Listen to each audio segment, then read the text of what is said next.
Alexander III, or in Russian, Alexander III Alexandrovich, who lived from the 10th of March 1845 until the 1st of November 1894 as Emperor of Russia, King of Congress Poland and Grand Duke of Finland from the 13th of March 1881 until his death in 1894.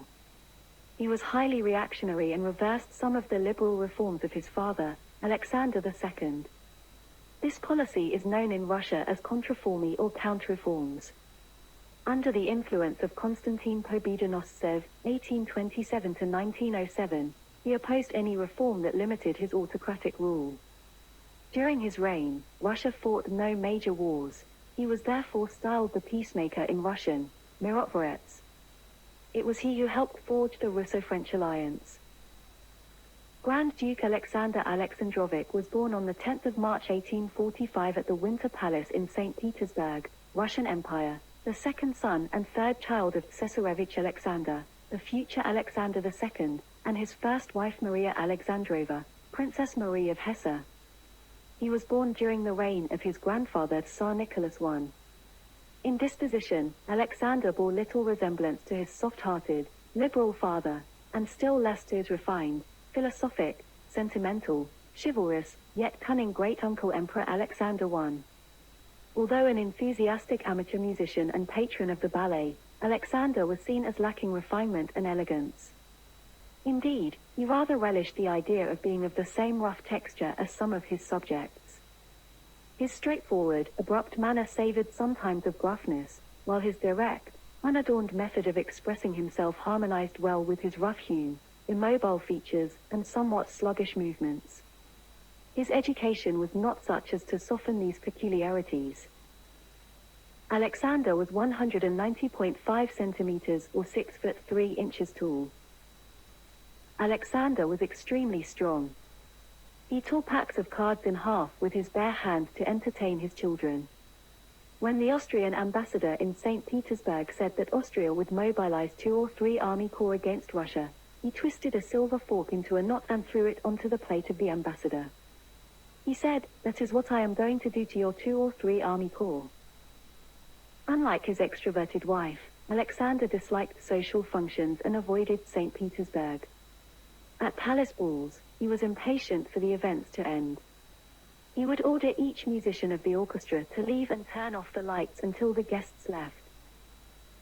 Alexander was afraid of horses.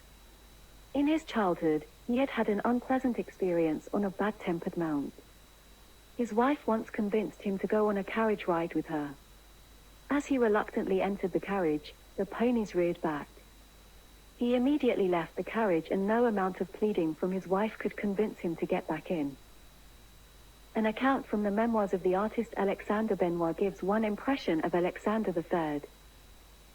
After a performance of the ballet Sarkandaval at the Mariinsky Theatre, I first caught sight of the emperor. I was struck by the size of the man, and although cumbersome and heavy, he was still a mighty figure. There was indeed something of the muzhik or Russian peasant about him. The look of his bright eyes made quite an impression on me. As he passed where I was standing, he raised his head for a second, and to this day I can remember what I felt as our eyes met. It was a look as cold as steel, in which there was something threatening, even frightening, and it struck me like a blow. The Tsar's gaze. The look of a man who stood above all others, but who carried a monstrous burden and who every minute had to fear for his life and the lives of those closest to him. In later years I came into contact with the emperor on several occasions, and I felt not the slightest bit timid. In more ordinary cases Tsar Alexander III could be at once kind, simple, and even almost homely. Though he was destined to be a strongly counter-reforming emperor, Alexander had little prospect of succeeding to the throne during the first 2 decades of his life, as he had an elder brother, Nicholas, who seemed of robust constitution. Even when Nicholas first displayed symptoms of delicate health, the notion that he might die young was never taken seriously, and he was betrothed to Princess Dagmar of Denmark, daughter of King Christian IX of Denmark and Queen Consort Louise of Denmark, and whose siblings included King Frederick VIII of Denmark, Queen Consort Alexandra of the United Kingdom and King George I of Greece. Great solicitude was devoted to the education of Nicholas as Tsarevich, whereas Alexander received only the training of an ordinary Grand Duke of that period. This included acquaintance with French, English, and German, and military drill. Alexander III became Cesarevich upon Nicholas I's sudden death in 1865. He had been very close to his older brother, and he was devastated by Nicholas' death.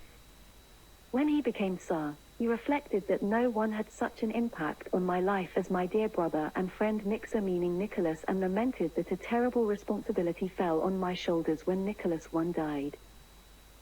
As Tsarevich, Alexander began to study the principles of law and administration under Konstantin Pobedonostsev, then a professor of civil law at Moscow State University and later, from 1880, chief procurator of the Holy Synod of the Orthodox Church in Russia.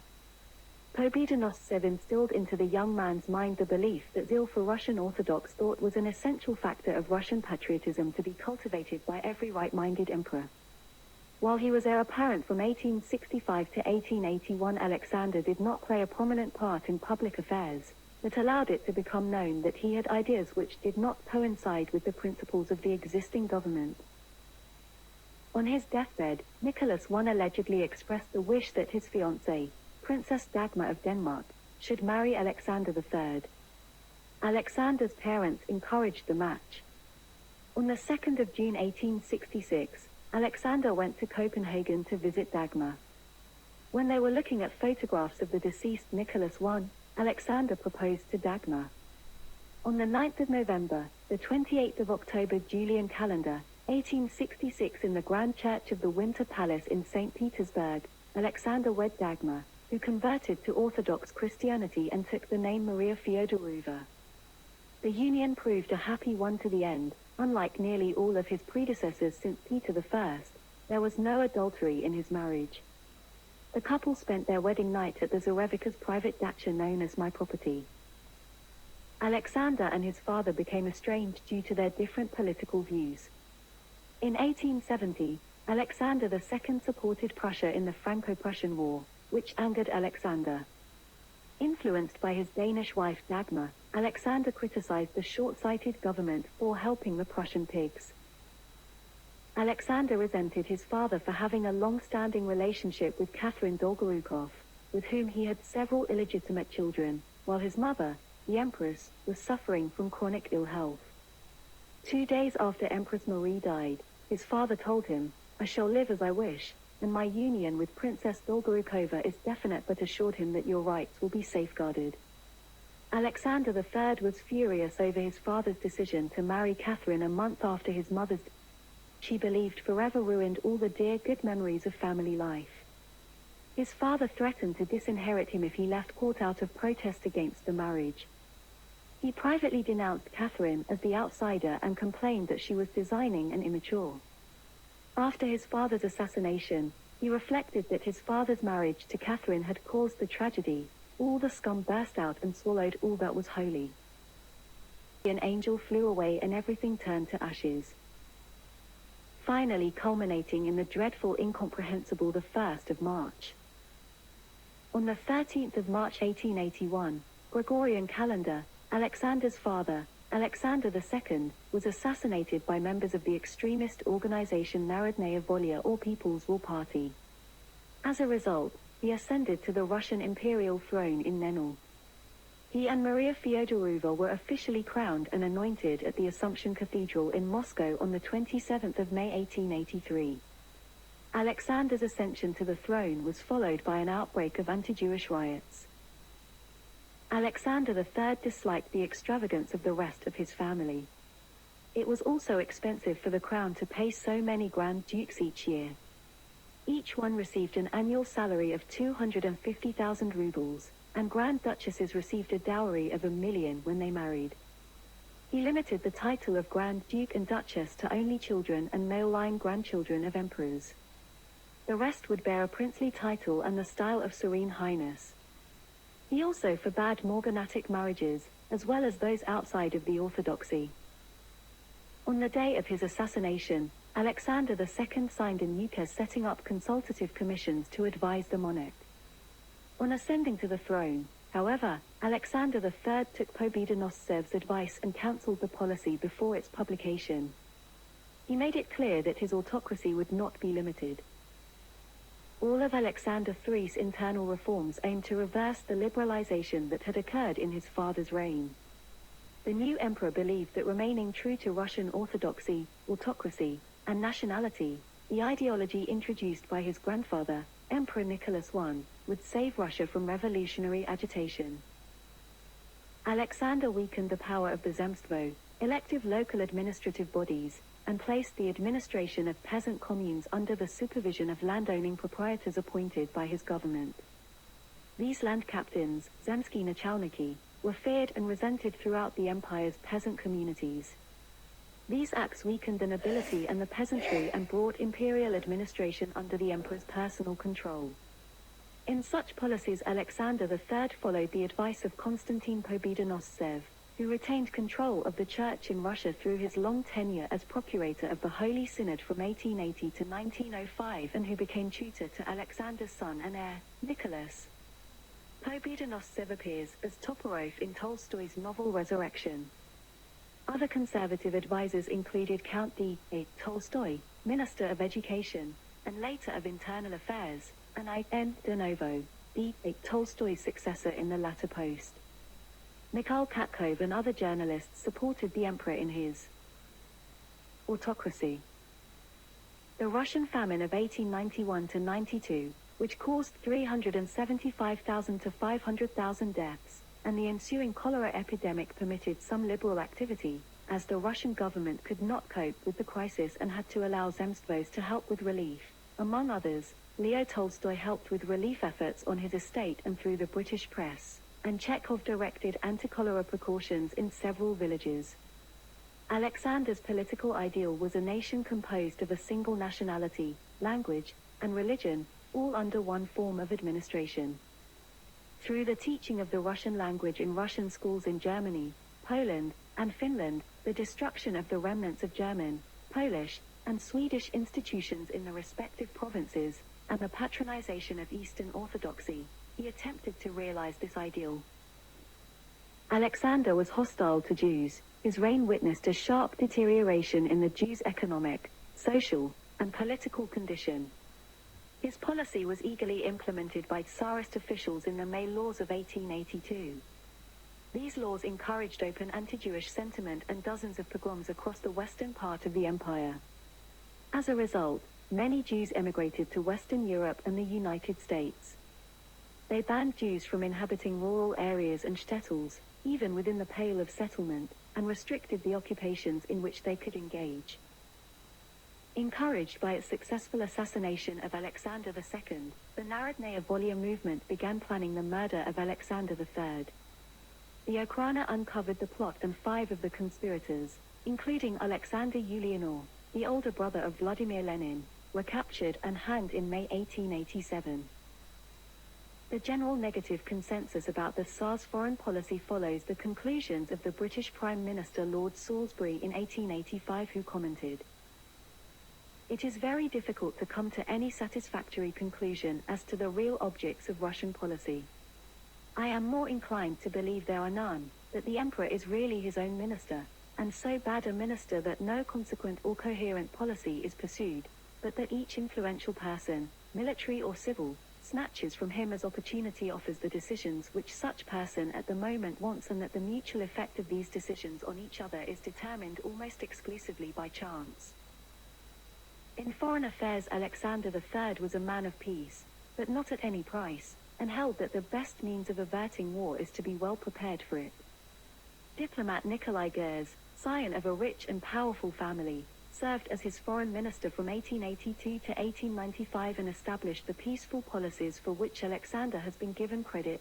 Gers was an architect of the Franco-Russian alliance of 1891, which was later expanded into the Triple Entente with the addition of Great Britain. That alliance brought France out of diplomatic isolation, and moved Russia from the German orbit to a coalition with France, one that was strongly supported by French financial assistance to Russia's economic modernization. Gers was in charge of a diplomacy that featured numerous negotiated settlements, treaties, and conventions. These agreements defined Russian boundaries and restored equilibrium to dangerously unstable situations. The most dramatic success came in 1885. settling long-standing tensions with Great Britain, which was fearful that Russian expansion to the south would be a threat to India. Czars was usually successful in restraining the aggressive inclinations of Tsar Alexander, convincing him that the very survival of the Tsarist system depended on avoiding major wars.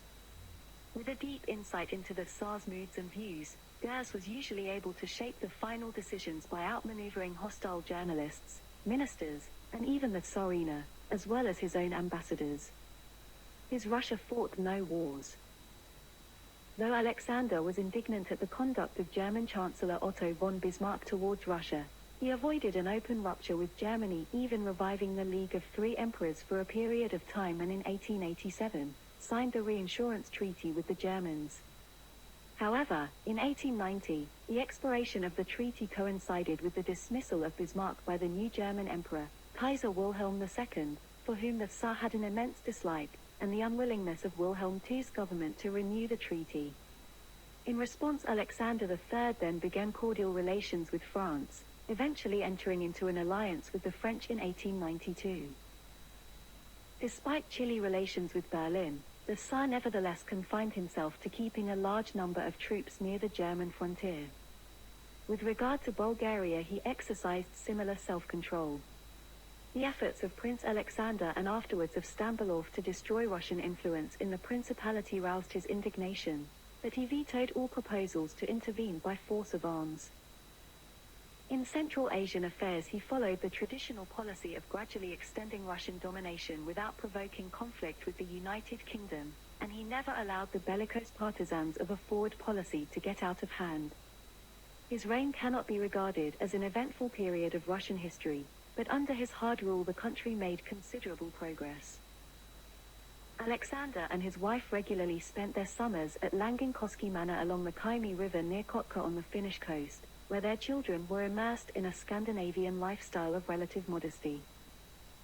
Alexander rejected foreign influence, German influence in particular, thus the adoption of local national principles was deprecated in all spheres of official activity, with a view to realizing his ideal of a Russia homogeneous in language, administration, and religion. These ideas conflicted with those of his father, who had German sympathies despite being a patriot. Alexander II often used the German language in his private relations, occasionally ridiculed the Slavophiles, and based his foreign policy on the Prussian alliance. Some differences between father and son had first appeared during the Franco-Prussian War, when Alexander II supported the cabinet of Berlin while the Tsarevich made no effort to conceal his sympathies for the French. These sentiments would resurface during 1875 to 1879, when the Eastern question excited Russian society. At first, the Tsarevich was more Slavophile than the Russian government. However, his phlegmatic nature restrained him from many exaggerations, and any popular illusions he may have imbibed were dispelled by personal observation in Bulgaria, where he commanded the left wing of the invading army. Never consulted on political questions, Alexander confined himself to military duties and fulfilled them in a conscientious and unobtrusive manner. After many mistakes and disappointments, the army reached Constantinople and the Treaty of San Stefano was signed, but much that had been obtained by that important document had to be sacrificed at the Congress of Berlin.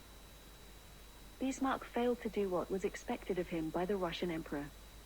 In return for the Russian support which had enabled him to create the German Empire, it was thought that he would help Russia to solve the Eastern question in accordance with Russian interests, but to the surprise and indignation of the cabinet of St. Petersburg, he confined himself to acting the part of honest broker at the Congress, and shortly afterwards contracted an alliance with Austria-Hungary for the purpose of counteracting Russian designs in Eastern Europe. The Tsarevich could refer to these results as confirmation of the views he had expressed during the Franco-Prussian War. He concluded that for Russia, the best thing was to recover as quickly as possible from her temporary exhaustion, and prepare for future contingencies by military and naval reorganization. In accordance with this conviction, he suggested that certain reforms should be introduced. Alexander III took initiatives to stimulate the development of trade and industry, as his father did before him. Russia's economy was still challenged by the Russian-Turkish War of 1877 to 1878, which created a deficit, so he imposed customs duties on imported goods. To further alleviate the budget deficit, he implemented increased frugality and accounting in state finances. Industrial development increased during his reign. Also during his reign, construction of the Trans-Siberian Railway was started. Following his father's assassination, Alexander III was advised that it would be difficult for him to be kept safe at the Winter Palace. As a result, Alexander relocated his family to the Gatchina Palace, located 30 kilometers or 20 miles south of St. Petersburg.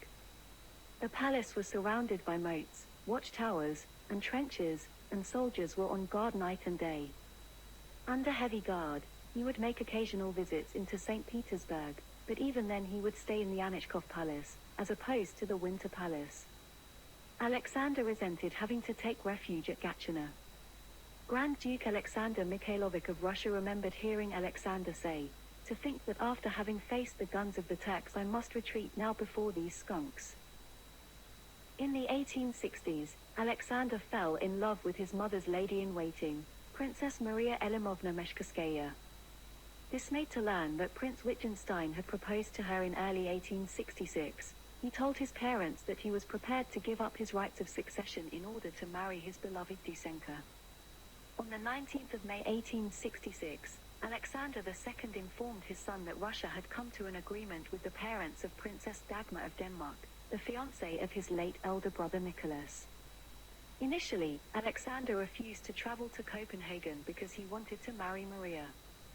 Enraged, Alexander II ordered him to go straight to Denmark and propose to Princess Dagmar. Alexander wrote in his diary, "Farewell, dear Dusenka." Despite his initial reluctance, Alexander grew fond of Dagmar. By the end of his life, they loved each other deeply. A few weeks after their wedding, he wrote in his diary, "God grant that I may love my darling wife more and more. I often feel that I am not worthy of her, but even if this was true, I will do my best to be."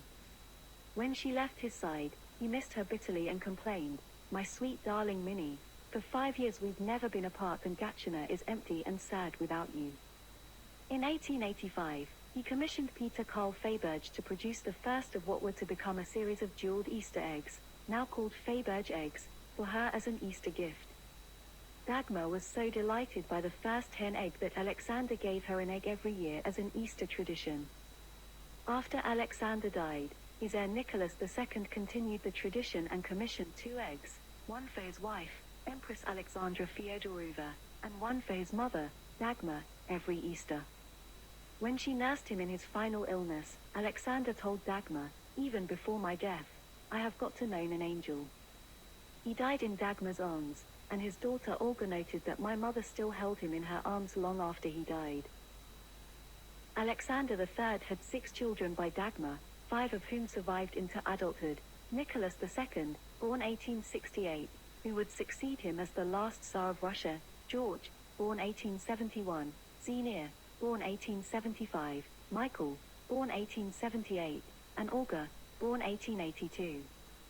He told Dagmar that only with our children can I relax mentally, enjoy them and rejoice, looking at them. He wrote in his diary that he was crying like a baby when Dagmar gave birth to their first child, Nicholas II.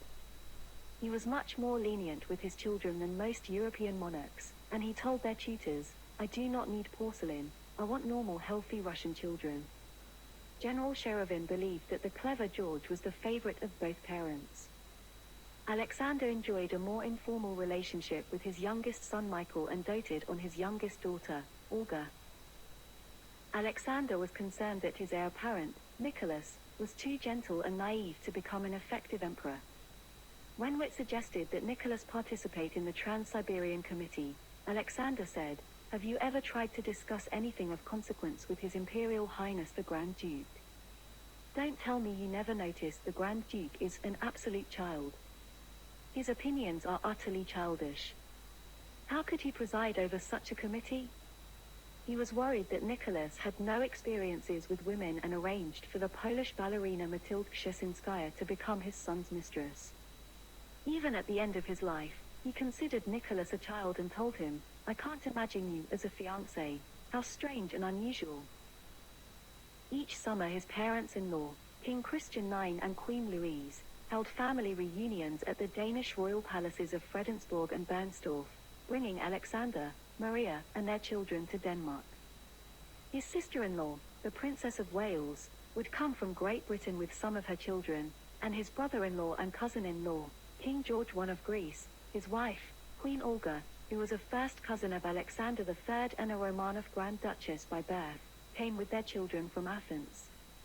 In contrast to the strict security observed in Russia, Alexander and Maria reveled in the relative freedom that they enjoyed in Denmark, Alexander once commenting to the Prince and Princess of Wales near the end of a visit that he envied them being able to return to a happy home in England, while he was returning to his Russian prison. In Denmark, he was able to enjoy joining his children in muddy ponds looking for tadpoles, sneaking into his father-in-law's orchard to steal apples, and playing pranks, such as turning a water hose on the visiting King Oscar II of Sweden. Alexander had an extremely poor relationship with his brother Grand Duke Vladimir. At a restaurant, Grand Duke Vladimir had a brawl with the French actor Lucien Guitry when the latter kissed his wife, Duchess Marie of Mecklenburg-Schwerin. The prefect of St. Petersburg needed to escort Vladimir out of the restaurant. Alexander was so furious that he temporarily exiled Vladimir and his wife and threatened to exile them permanently to Siberia if they did not leave immediately. When Alexander and his family survived the Gorky train disaster in 1888, Alexander joked, "I can imagine how disappointed Vladimir is going to be when he learns that we all stayed alive." This tension was reflected in the rivalry between Maria Fyodorova and Vladimir's wife, Grand Duchess Marie Pavlovna. Alexander had better relationships with his other brothers, Alexei, who he made Rear Admiral and then a Grand Admiral of the Russian Navy, Sergei, who he made governor of Moscow, and Paul. Despite the antipathy that Alexander had towards his stepmother, Catherine Dolgorukov, he nevertheless allowed her to remain in the Winter Palace for some time after his father's assassination and to retain various keepsakes of him. These included Alexander II's blood-soaked uniform that he died wearing, and his reading glasses. Even though he disliked their mother, Alexander was kind to his half-siblings. His youngest half-sister Princess Catherine Alexandrova Yurevskaya remembered when he would play with her and her siblings. The emperor seemed a playful and kind Goliath among all the romping children. On the 29th of October, the 17th of October Julian calendar, 1888, the imperial train derailed in an accident at Gorky. At the moment of the crash, the imperial family was in the dining car. Its roof collapsed, and Alexander held its remains on his shoulders as the children fled outdoors. The onset of Alexander's kidney failure was later attributed to the blunt trauma suffered in this incident. In 1894, Alexander III became ill with terminal kidney disease, nephritis. His first cousin, Queen Olga of Greece, offered him to stay at her Villa Monrepos, on the island of Corfu, in the hope that it might improve the Tsars' condition. By the time that they reached Crimea, they stayed at the Mali Palace in Livadia, as Alexander was too weak to travel any farther. Recognizing that the Tsars' days were numbered, various imperial relatives began to descend on Livadia. Even the famed clergyman John of Kronstadt paid a visit and administered communion to the Tsar. On the 21st of October, Alexander received Nicholas's fiancée, Princess Alex, who had come from her native Darmstadt to receive the Tsar's blessing. Despite being exceedingly weak, Alexander insisted on receiving Alex in full dress uniform, an event that left him exhausted. Soon after, his health began to deteriorate more rapidly. He died in the arms of his wife, and in the presence of his physician, Ernst Victor von Leyden, at Mali Palace in Livadia on the afternoon of the 1st of November, the 20th of October Julian calendar, 1894, at the age of 49, and was succeeded by his eldest son Cesarevich Nicholas, who took the throne as Nicholas II. After leaving Livadia on the 6th of November and traveling to St. Petersburg by way of Moscow, his remains were interred on the 18th of November at the Peter and Paul Fortress. In 1909, a bronze equestrian statue of Alexander III sculpted by Paolo Trubetskoy was placed in Znamenskaya Square in front of the Moscow rail terminal in St. Petersburg.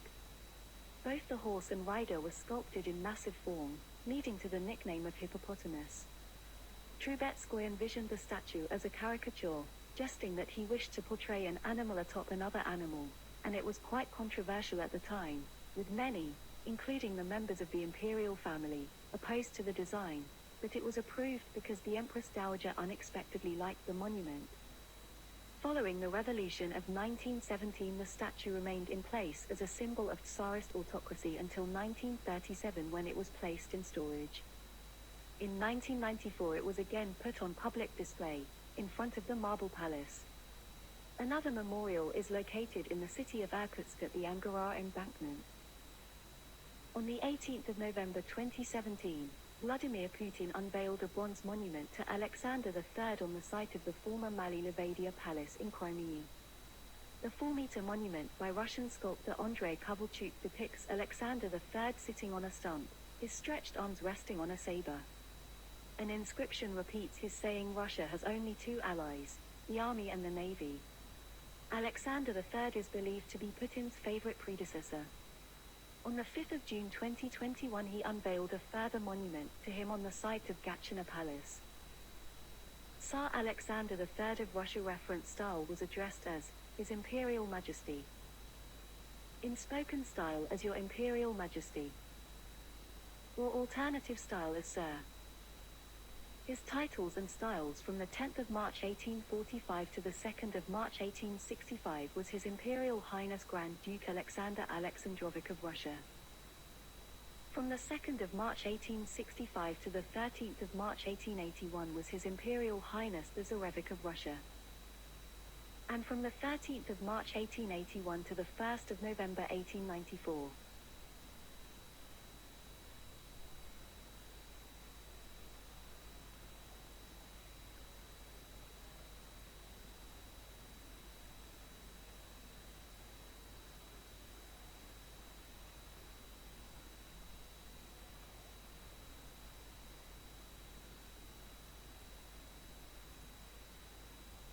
His Imperial Majesty the Emperor and Autocrat of all the Russias. His domestic titles and honors bestowed by the Empire of Russia was Knight of St. Andrew, 1845. Knight of St. Alexander Nevsky, 1845. Knight of St. Anna, First Class, 1845. Knight of the White Eagle, 1845. Knight of St. Vladimir, 4th Class, 1864. 3rd Class, 1870. Knight of St. Stanislaus, 1st Class, 1865 and Knight of St. George, 2nd Class, 1877. His foreign titles and honors by the Austrian Empire: Grand Cross of St. Stephen, 1866. By Baden, Knight of the House Order of Fidelity, 1872 and Grand Cross of the Zoringer Lion, 1872. By the Kingdom of Bavaria, Knight of St. Hubert, 1865. By Belgium, Grand Cordon of the Order of Leopold, Military, 1865. By the Empire of Brazil, Grand Cross of the Southern Cross, the 14th of January 1866 and Grand Cross of the Order of Pedro I, 1868. By the Principality of Bulgaria, Order of Bravery, 1st Class. By Denmark, Knight of the Elephant, 1865 and Cross of Honor of the Order of the Dannebrog, 1866, Grand Commander of the Dannebrog, 1891 and the Commemorative Medal for the Golden Wedding of King Christian IX and Queen Louise, 1892.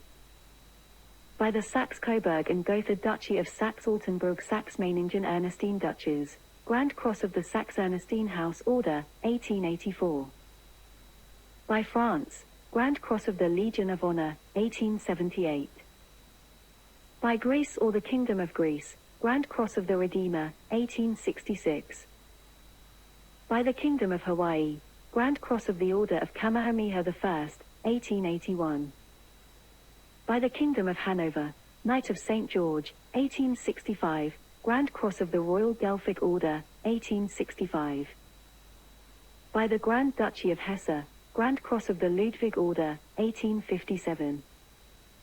By the Kingdom of Italy, Knight of the Annunciation, 1865. By the Sovereign Military Order of Malta, Bailiff Grand Cross of Honor and Devotion, 1876. By the Empire of Japan, Grand Cordon of the Rising Sun, 1879, and Grand Cordon of the Order of the Chrysanthemum, 1880. By Mecklenburg, Grand Cross of the Wendish Crown, with Crown in Ore, 1865, and Cross for Distinction in War, Strelitz, 1877. By the Mexican Empire, Grand Cross of the Mexican Eagle, with Collar, 1866. By Monaco, Grand Cross of St. Charles, 1883. By the Principality of Montenegro, Grand Cross of the Order of Prince Danilo I, 1867. By the Netherlands, Grand Cross of the Netherlands Lion, 1865, and Grand Cross of the Military William Order, 1881. By Oldenburg, Grand Cross of the Order of Duke Peter Friedrich Ludwig, with Golden Crown, 1860. By the Ottoman Empire, Order of Osmania, First Class, 1866, and Order of Distinction, 1884. By the Kingdom of Portugal, Grand Cross of the Tower and Sword, 1865, and Grand Cross of the Sash of the Two Orders, 1873, and 3 orders in 1881. By the Persian Empire, Order of the August Portrait, 1869. By the Kingdom of Prussia, Knight of the Black Eagle, 1855, with Collar, 1868, Grand Commander's Cross of the Royal House Order of Hohenzollern, 1872, and Pour le Mérite or Military, 1877. By the Kingdom of Romania, Grand Cross of the Star of Romania, 1877, Military Virtue Medal, 1878, and Crossing of the Danube Cross, Military, 1879. By the Kingdom of Saxony, Knight of the Rue Crown, 1866. By Saxe-Weimar-Eisenach, Grand Cross of the White Falcon, 1864. By the Principality of Serbia, Grand Cross of the Cross of Takovo, 1878, Bronze Commemorative Medal for the Russo-Turkish War, 1878, and Grand Cross of the White Eagle, 1883. By Siam, Knight of the Order of the Royal House of Charkri, 1891. By Spain, Knight of the Golden Fleece, 1865. By Sweden-Norway, Knight of the Seraphim, 1865, and Grand Cross of St. Olaf, 1879. By the United Kingdom, Stranger Knight of the Garter, 1881. By Württemberg, Grand Cross of the Württemberg Crown, 1864. Alexander III had 6 children, 5 of whom survived to adulthood, of his marriage with Princess Dagmar of Denmark, also known as Marie Fyodorova. Note: all dates prior to 1918 are in the Old Style or Julian calendar.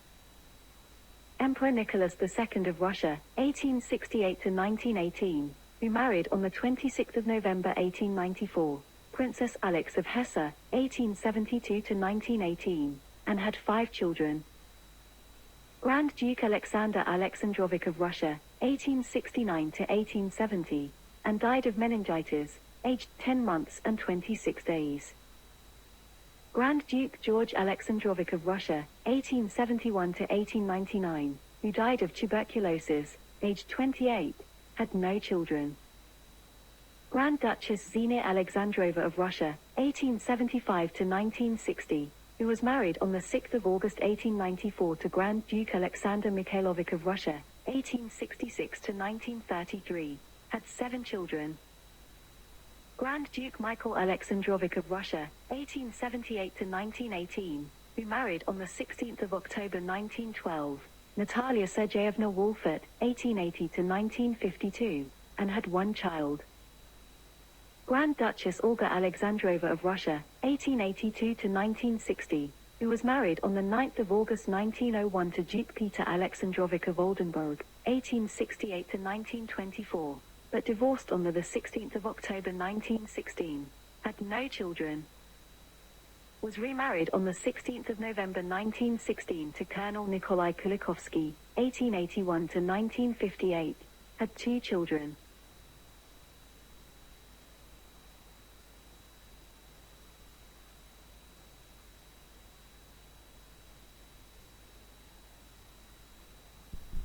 Nicholas II or Nikolai II Alexandrovich Romanov in Russian, the 18th of May 1868 to the 17th of July 1918, known in the Russian Orthodox Church as Saint Nicholas the Passion Bearer, was the last emperor of Russia, King of Congress Poland and Grand Duke of Finland, ruling from the 1st of November 1894 until his abdication on the 15th of March 1917.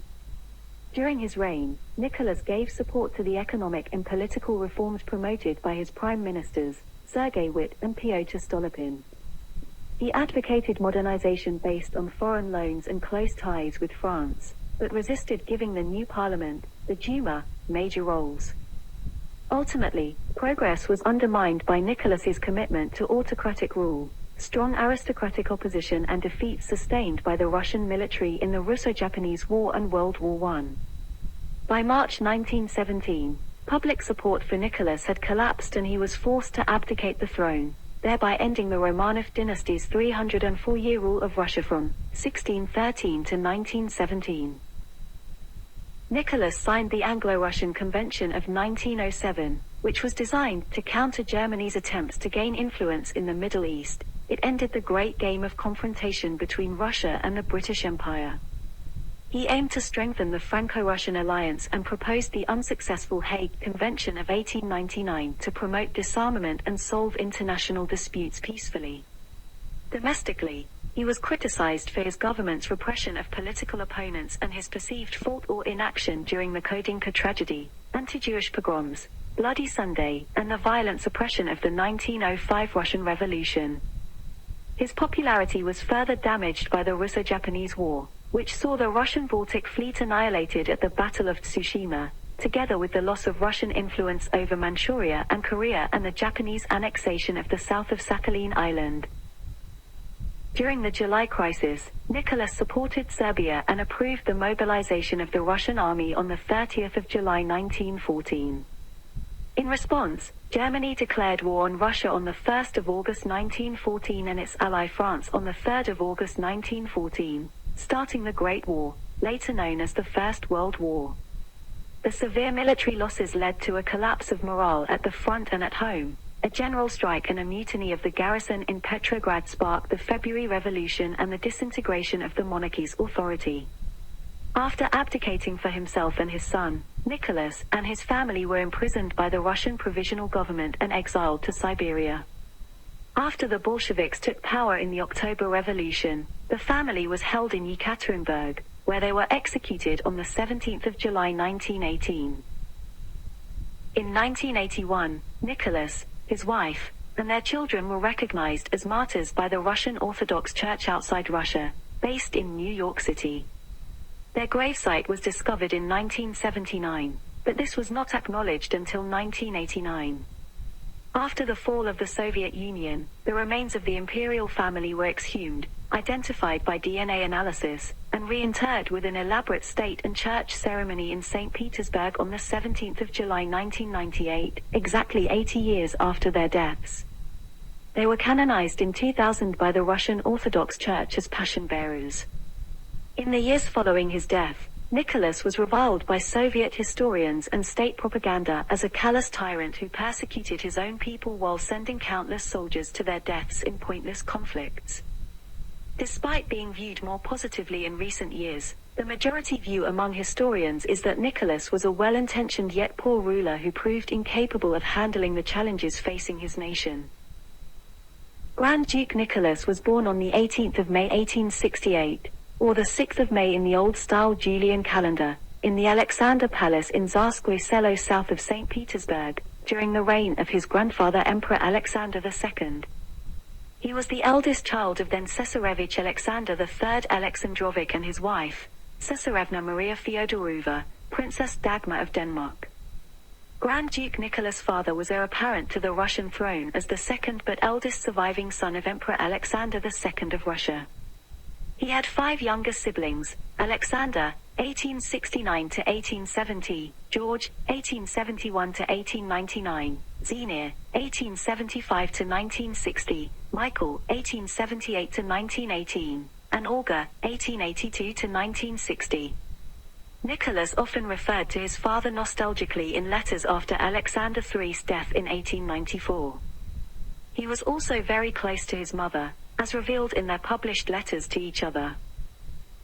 His paternal grandparents were Emperor Alexander II and Empress Maria Alexandrova, Princess Marie of Hesse and by Rhine. His maternal grandparents were King Christian IX and Queen Louise of Denmark. Nicholas II was of primarily German and Danish descent, his last ethnically Russian ancestor being Grand Duchess Anna Petrovna of Russia, 1708 to 1728, daughter of Peter the Great. Nicholas was related to several monarchs in Europe. His mother's siblings included Kings Frederick VIII of Denmark and George I of Greece, as well as the United Kingdom's Queen Alexandra, consort of King Edward VII. Nicholas, his wife Alexandra, and German Emperor Wilhelm II were all first cousins of King George V of the United Kingdom. Nicholas was also a first cousin of both King Haakon VII and Queen Maud of Norway, as well as King Christian X of Denmark and King Constantine I of Greece. Nicholas and Wilhelm II were in turn second cousins once removed, as each descended from King Frederick William III of Prussia, as well as third cousins, as they were both great-great-grandsons of Tsar Paul I of Russia.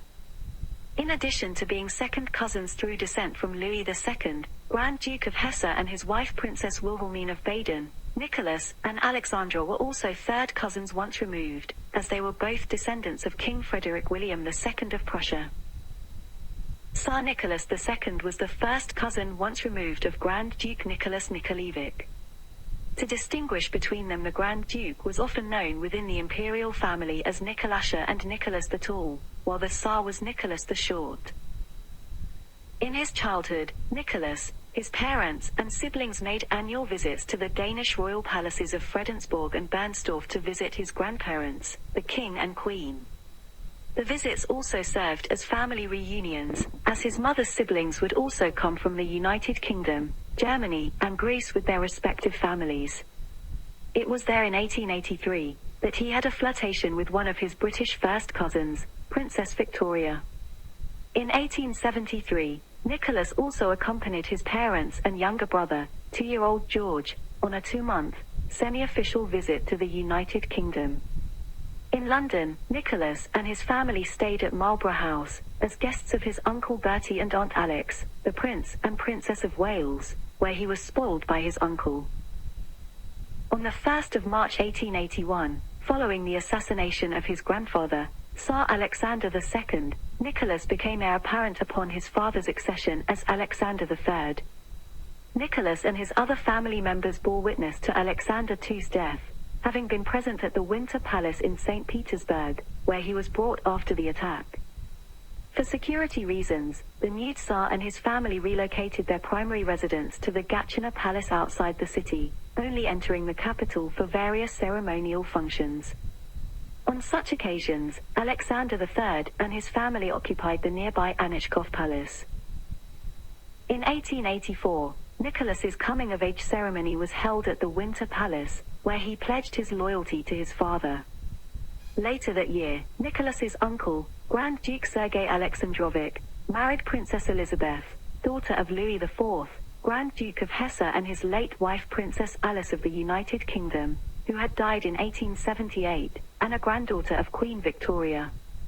At the wedding in St. Petersburg, the 16-year-old Tsarevich met with and admired the bride's youngest surviving sister, 12-year-old Princess Alex. Those feelings of admiration blossomed into love following her visit to St. Petersburg 5 years later in 1889. Alex had feelings for him in turn.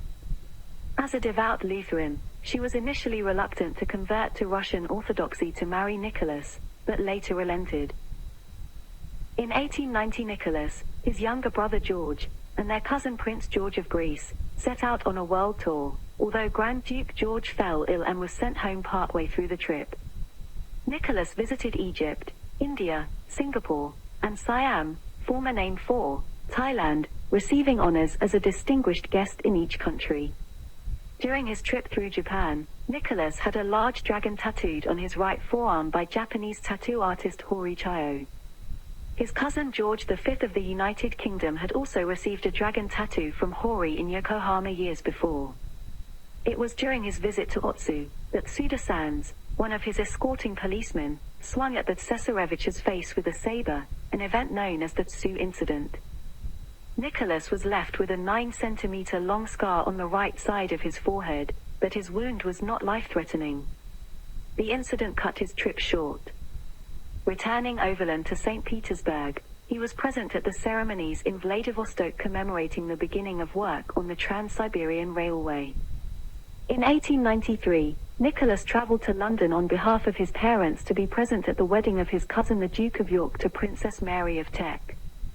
Queen Victoria was struck by the physical resemblance between the two cousins, and their appearances confused some at the wedding. During this time, Nicholas had an affair with St. Petersburg ballerina Matilda Kshesintska. Though Nicholas was heir apparent to the throne, his father failed to prepare him for his future role as Tsar. He attended meetings of the State Council. However, as his father was only in his 40s, it was expected that it would be many years before Nicholas succeeded to the throne. Sergei Witt, Russia's finance minister, saw things differently and suggested to the Tsar that Nicholas be appointed to the Siberian Railway Committee. Alexander argued that Nicholas was not mature enough to take on serious responsibilities, having once stated Nicky is a good boy, but he has a poet's soul, God help him. Witt stated that if Nicholas was not introduced to state affairs, he would never be ready to understand them. Alexander's assumptions that he would live a long life and had years to prepare Nicholas for becoming Tsar proved wrong, as by 1894, Alexander's health was failing. In April 1894, Nicholas joined his uncle Sergei and Aunt Elizabeth on a journey to Coburg, Germany, for the wedding of Elizabeth's and Alex's brother, Ernest Louis, Grand Duke of Hesse, to their mutual first cousin Princess Victoria Melita of Saxe-Coburg and Gotha. Other guests included Queen Victoria, Kaiser Wilhelm II, the Empress Frederick, Kaiser Wilhelm's mother and Queen Victoria's eldest daughter, Nicholas's uncle, the Prince of Wales, and the bride's parents, the Duke and Duchess of Saxe-Coburg and Gotha. Once in Coburg, Nicholas proposed to Alex, but she rejected his proposal, being reluctant to convert to Orthodoxy. But the Kaiser later informed her she had a duty to marry Nicholas and to convert, as her sister Elizabeth had done in 1892. Thus once she changed her mind, Nicholas and Alex became officially engaged on the 20th of April 1894. Nicholas's parents initially hesitated to give the engagement their blessing, as Alex had made poor impressions during her visits to Russia. They gave their consent only when they saw Tsar Alexander's health deteriorating. That summer, Nicholas traveled to England to visit both Alex and the Queen. The visit coincided with the birth of the Duke and Duchess of York's first child, the future King Edward VIII. Along with being present at the christening, Nicholas and Alex were listed among the child's godparents. After several weeks in England, Nicholas returned home for the wedding of his sister, Xenia, to a cousin, Grand Duke Alexander Mikhailovich or Sandro. By that autumn, Alexander III lay dying.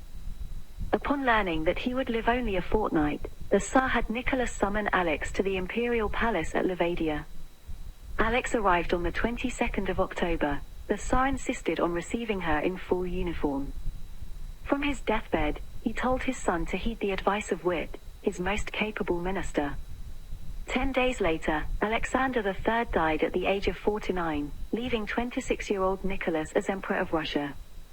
That evening, Nicholas was consecrated by his father's priest as Tsar Nicholas II, and, the following day, Alex was received into the Russian Orthodox Church, taking the name Alexandra Fyodorova with the title of Grand Duchess and the style of Imperial Highness. Nicholas II may have felt unprepared for the duties of the crown, for he asked his cousin and brother-in-law, Grand Duke Alexander, "What is going to happen to me and all of Russia?" Though perhaps underprepared and unskilled, Nicholas was not altogether untrained for his duties as Tsar.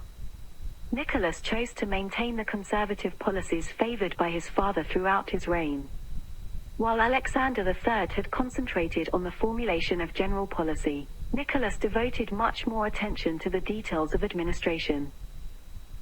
Leaving Levadia on the 7th of November, Tsar Alexander III's funeral procession, which included Nicholas's maternal aunt through marriage and paternal first cousin once removed Queen Olga of Greece, and the Prince and Princess of Wales, arrived in Moscow.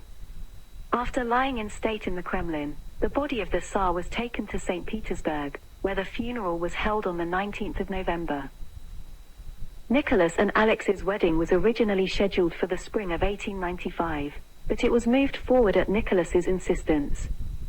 Staggering under the weight of his new office, he had no intention of allowing the one person who gave him confidence to leave his side. Instead, Nicholas's wedding to Alex took place on the 6th of November 1894, which was the birthday of the Dowager Empress Marie Fyodorova, and court mourning could be slightly relaxed. Alexandra wore the traditional dress of Romanov brides, and Nicholas a hussar's uniform. Nicholas and Alexandra, each holding a lit candle, faced the palace priest and were married a few minutes before 1 in the afternoon. Despite a visit to the United Kingdom in 1893, where he observed the House of Commons in debate and, seemingly impressed by the machinery of constitutional monarchy, Nicholas turned his back on any notion of giving away any power to elected representatives in Russia. Shortly after he came to the throne, a deputation of peasants and workers from various towns' local assemblies, Zemstvos, came to the Winter Palace proposing court reforms, such as the adoption of a constitutional monarchy, and reform that would improve the political and economic life of the peasantry, in the Tsars address. Although the addresses they had sent in beforehand were couched in mild and loyal terms, Nicholas was angry and ignored advice from an imperial family council by saying to them, "It has come to my knowledge that during the last months there have been heard in some assemblies of the Zemstvos the voices of those who have indulged in a senseless dream that the Zemstvos be called upon to participate in the government of the country. I want everyone to know that I will devote all my strength to maintain, for the good of the whole nation, the principle of absolute autocracy, as firmly and as strongly as did my late lamented father." On the 26th of May 1896, Nicholas's formal coronation as Tsar was held in Uspensky Cathedral located within the Kremlin. In a celebration on the 27th of May 1896, a large festival with food, free beer, and souvenir cups was held in Kodinka Field outside Moscow. Kodinka was chosen as the location as it was the only place near Moscow large enough to hold all of the Moscow citizens. Kodinka was primarily used as a military training ground and the field was uneven with trenches. Before the food and drink was handed out, rumors spread that there would not be enough for everyone. As a result, the crowd rushed to get their share and individuals were tripped and trampled upon, suffocating in the dirt of the field. Of the approximate 100,000 in attendance, it is estimated that 1,389 individuals died and roughly 1,300 were injured. The Kodinka tragedy was seen as an ill omen and Nicholas found gaining popular trust difficult from the beginning of his reign. The French ambassador's gala was planned for that night. The Tsar wanted to stay in his chambers and pray for the lives lost, but his uncles believed that his absence at the ball would strain relations with France, particularly the 1894 Franco-Russian alliance. Thus Nicholas attended the party. As a result, the mourning populace saw Nicholas as frivolous and uncaring. During the autumn after the coronation, Nicholas and Alexandra made a tour of Europe. After making visits to the Emperor and Empress of Austria-Hungary, the Kaiser of Germany, and Nicholas's Danish grandparents and relatives, Nicholas and Alexandra took possession of their new yacht, the Standard, which had been built in Denmark. From there, they made a journey to Scotland to spend some time with Queen Victoria at Balmoral Castle. While Alexandra enjoyed her reunion with her grandmother, Nicholas complained in a letter to his mother about being forced to go shooting with his uncle, the Prince of Wales, in bad weather, and was suffering from a bad toothache. Years of his reign saw little more than continuation and development of the policy pursued by Alexander III. Nicholas allotted money for the All-Russia exhibition of 1896. In 1897, restoration of gold's standard by Sergei Witt, Minister of Finance, completed the series of financial reforms, initiated 15 years earlier. By 1902 the Trans-Siberian Railway was nearing completion. This helped the Russians trade in the Far East, but the railway still required huge amounts of work. Nicholas always believed God chose him to be the Tsar, and therefore the decisions of the Tsar reflected the will of God and could not be disputed. He was convinced that the simple people of Russia understood this and loved him, as demonstrated by the display of affection he perceived when he made public appearances. His old-fashioned belief made for a very stubborn ruler who rejected constitutional limitations on his power. It put the Tsar at variance with the emerging political consensus among the Russian elite. It was further belied by the subordinate position of the Church in the bureaucracy. The result was a new distrust between the Tsar and the Church hierarchy and between those hierarchs and the people. Thereby the Tsar's base of support was conflicted. In 1903, Nicholas threw himself into an ecclesiastical crisis regarding the canonization of Seraphim of Sarov. The previous year, it had been suggested that if he were canonized, the imperial couple would beget a son and heir to throne. While Alexandra demanded in July 1902 that Seraphim be canonized in less than a week, Nicholas demanded that he be canonized within a year. Despite a public outcry, the Church bowed to the intense imperial pressure, declaring Seraphim worthy of canonization in January 1903. That summer, the imperial family traveled to Sarov for the canonization. According to his biographer, his tolerance if not preference for charlatans and adventurers extended to grave matters of external policy, and his vacillating conduct and erratic decisions aroused misgivings and occasional alarm among his more conventional advisers. The foreign ministry itself was not a bastion of diplomatic expertise. Patronage and connections were the keys to appointment and promotion. Emperor Franz Joseph of Austria-Hungary paid a state visit in April 1897 that was a success. It produced a gentleman's agreement to keep the status quo in the Balkans, and a somewhat similar commitment became applicable to Constantinople and the Straits. The result was years of peace that allowed for rapid economic growth. Nicholas followed the policies of his father, strengthening the Franco-Russian alliance and pursuing a policy of general European pacification, which culminated in the famous Hague Peace Conference. This conference, suggested and promoted by Nicholas II, was convened with the view of terminating the arms race, and setting up machinery for the peaceful settlement of international disputes. The results of the conference were less than expected due to the mutual distrust existing between great powers.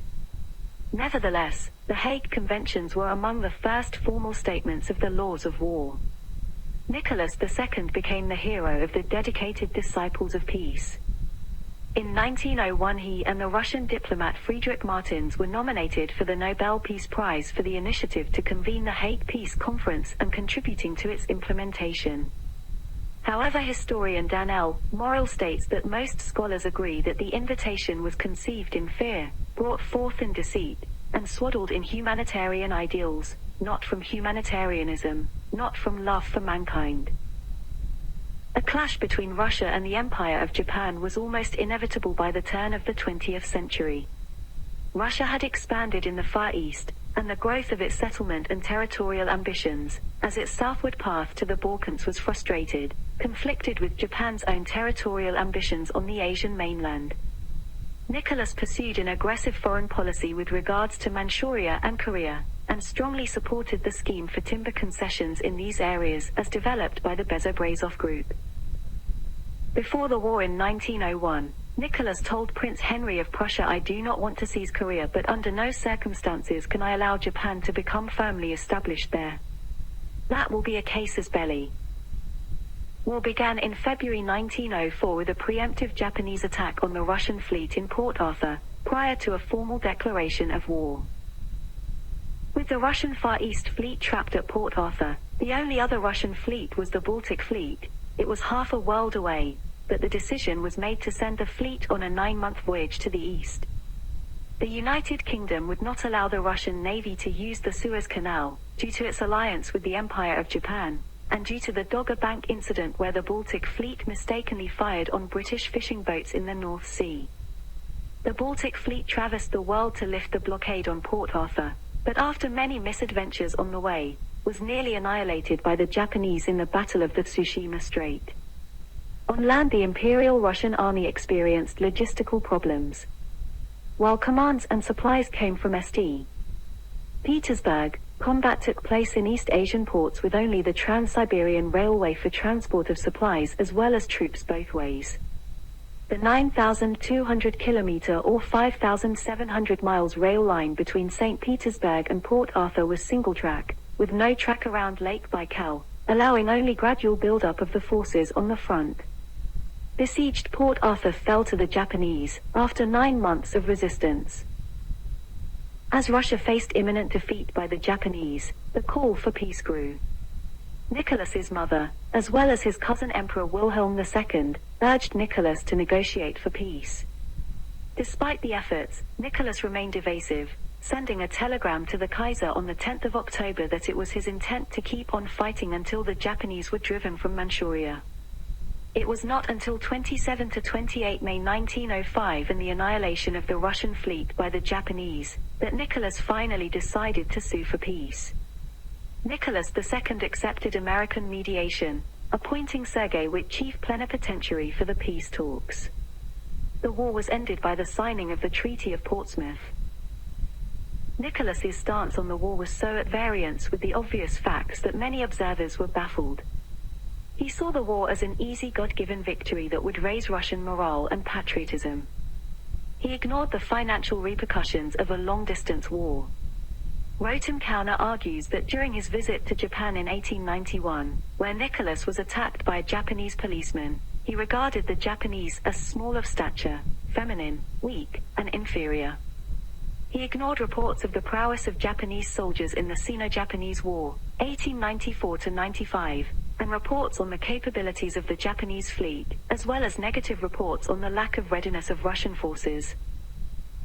Before the Japanese attack on Port Arthur, Nicholas held firm to the belief that there would be no war. Despite the onset of the war and the many defeats Russia suffered, Nicholas still believed in, and expected, a final victory, maintaining an image of the racial inferiority and military weakness of the Japanese. Throughout the war, the Tsar demonstrated total confidence in Russia's ultimate triumph. His advisors never gave him a clear picture of Russia's weaknesses.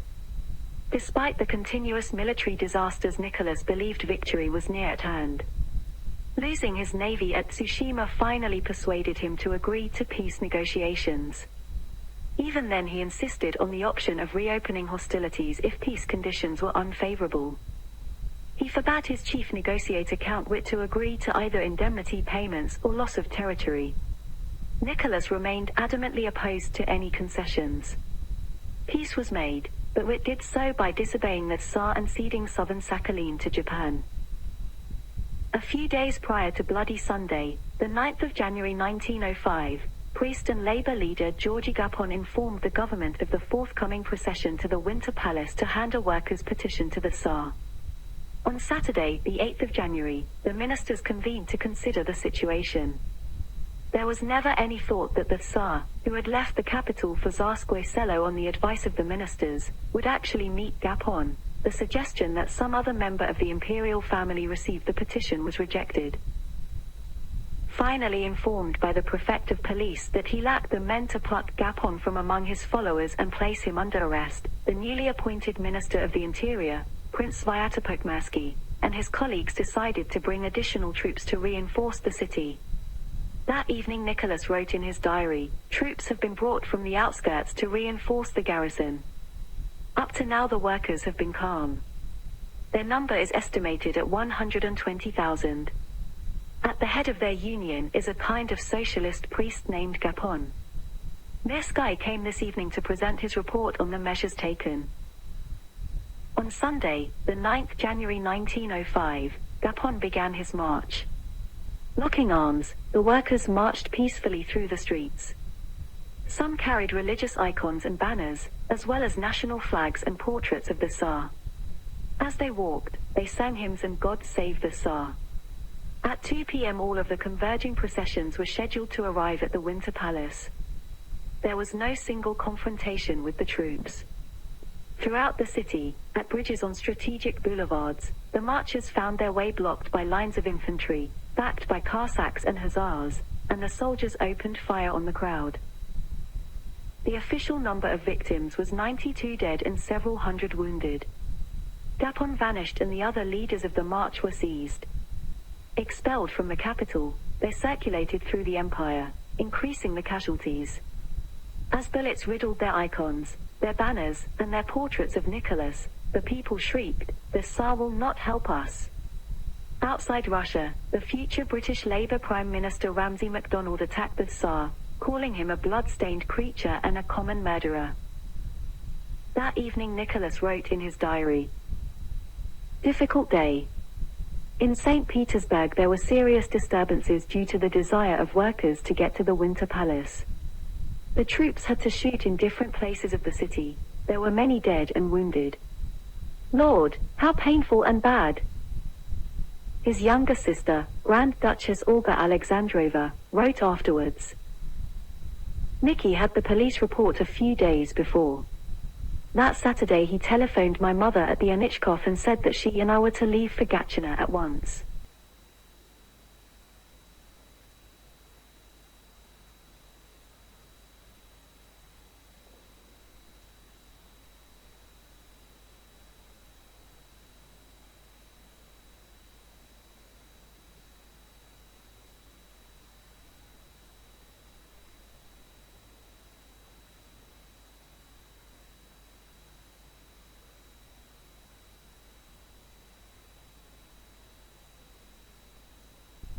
He and Aleki went to Tsarskoye Selo. Insofar as I remember, my uncles Vladimir and Nicholas were the only members of the family left in St. Petersburg, but there may have been others. I felt at the time that all those arrangements were hideously wrong. Nicky's ministers and the chief of police had it all their way. My mother and I wanted him to stay in St. Petersburg and to face the crowd. I am positive that, for all the ugly mood of some of the workmen, Nicky's appearance would have calmed them.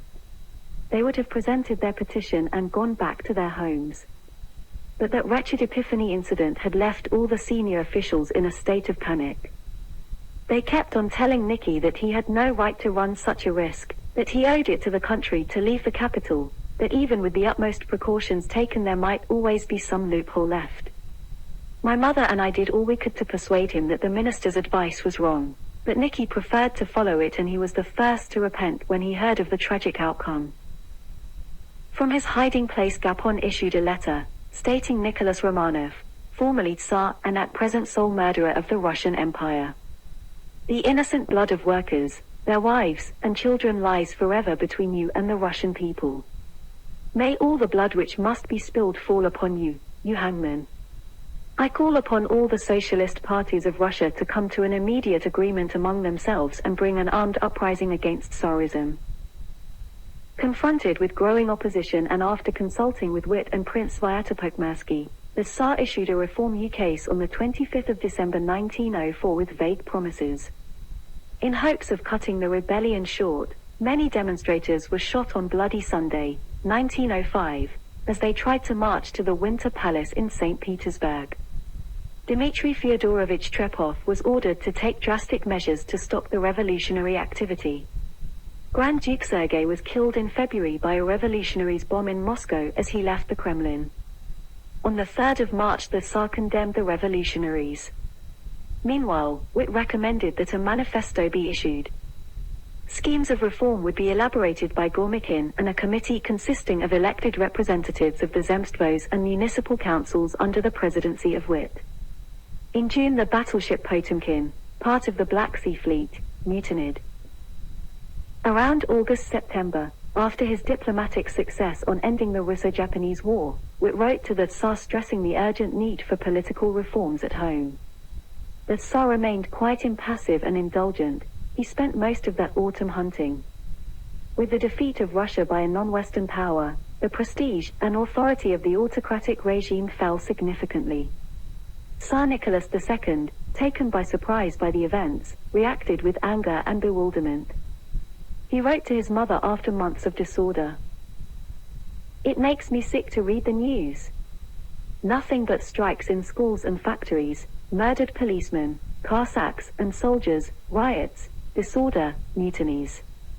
But the ministers, instead of acting with quick decision, only assemble in council like a lot of frightened hens and cackle about providing united ministerial action. Ominous quiet days began, quiet indeed because there was complete order in the streets, but at the same time everybody knew that something was going to happen. The troops were waiting for the signal, but the other side would not begin. One had the same feeling, as before a thunderstorm in summer. Everybody was on edge and extremely nervous, and of course, that sort of strain could not go on for long. We are in the midst of a revolution with an administrative apparatus entirely disorganized, and in this lies the main danger. In October, a railway strike developed into a general strike which paralyzed the country. In a city without electricity, Witt told Nicholas II that the country was at the verge of a cataclysmic revolution. The Tsar accepted the draft, hurriedly outlined by Alexei D. Obolensky. The emperor and autocrat of all the Russias was forced to sign the October Manifesto agreeing to the establishment of the Imperial Duma, and to give up part of his unlimited autocracy. The freedom of religion clause outraged the church because it allowed people to switch to evangelical Protestantism, which they denounced as heresy. For the next 6 months, Witt was the prime minister. According to Harold Williams, that government was almost paralyzed from the beginning. On the 26th of October, old-style Julian calendar, the Tsar appointed Trepov master of the palace, without consulting Witt, and had daily contact with the emperor. His influence at court was paramount.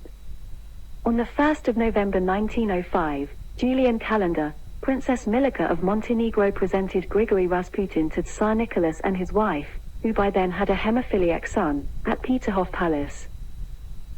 Under pressure from the attempted 1905 Russian Revolution, on the 5th of August of that year Nicholas II issued a manifesto about the convocation of the State Duma, known as the Bulejan Duma, initially thought to be an advisory organ. In the October Manifesto, the Tsar pledged to introduce basic civil liberties, provide for broad participation in the State Duma, and endow the Duma with legislative and oversight powers. He was determined, however, to preserve his autocracy even in the context of reform. This was signaled in the text of the 1906 Constitution.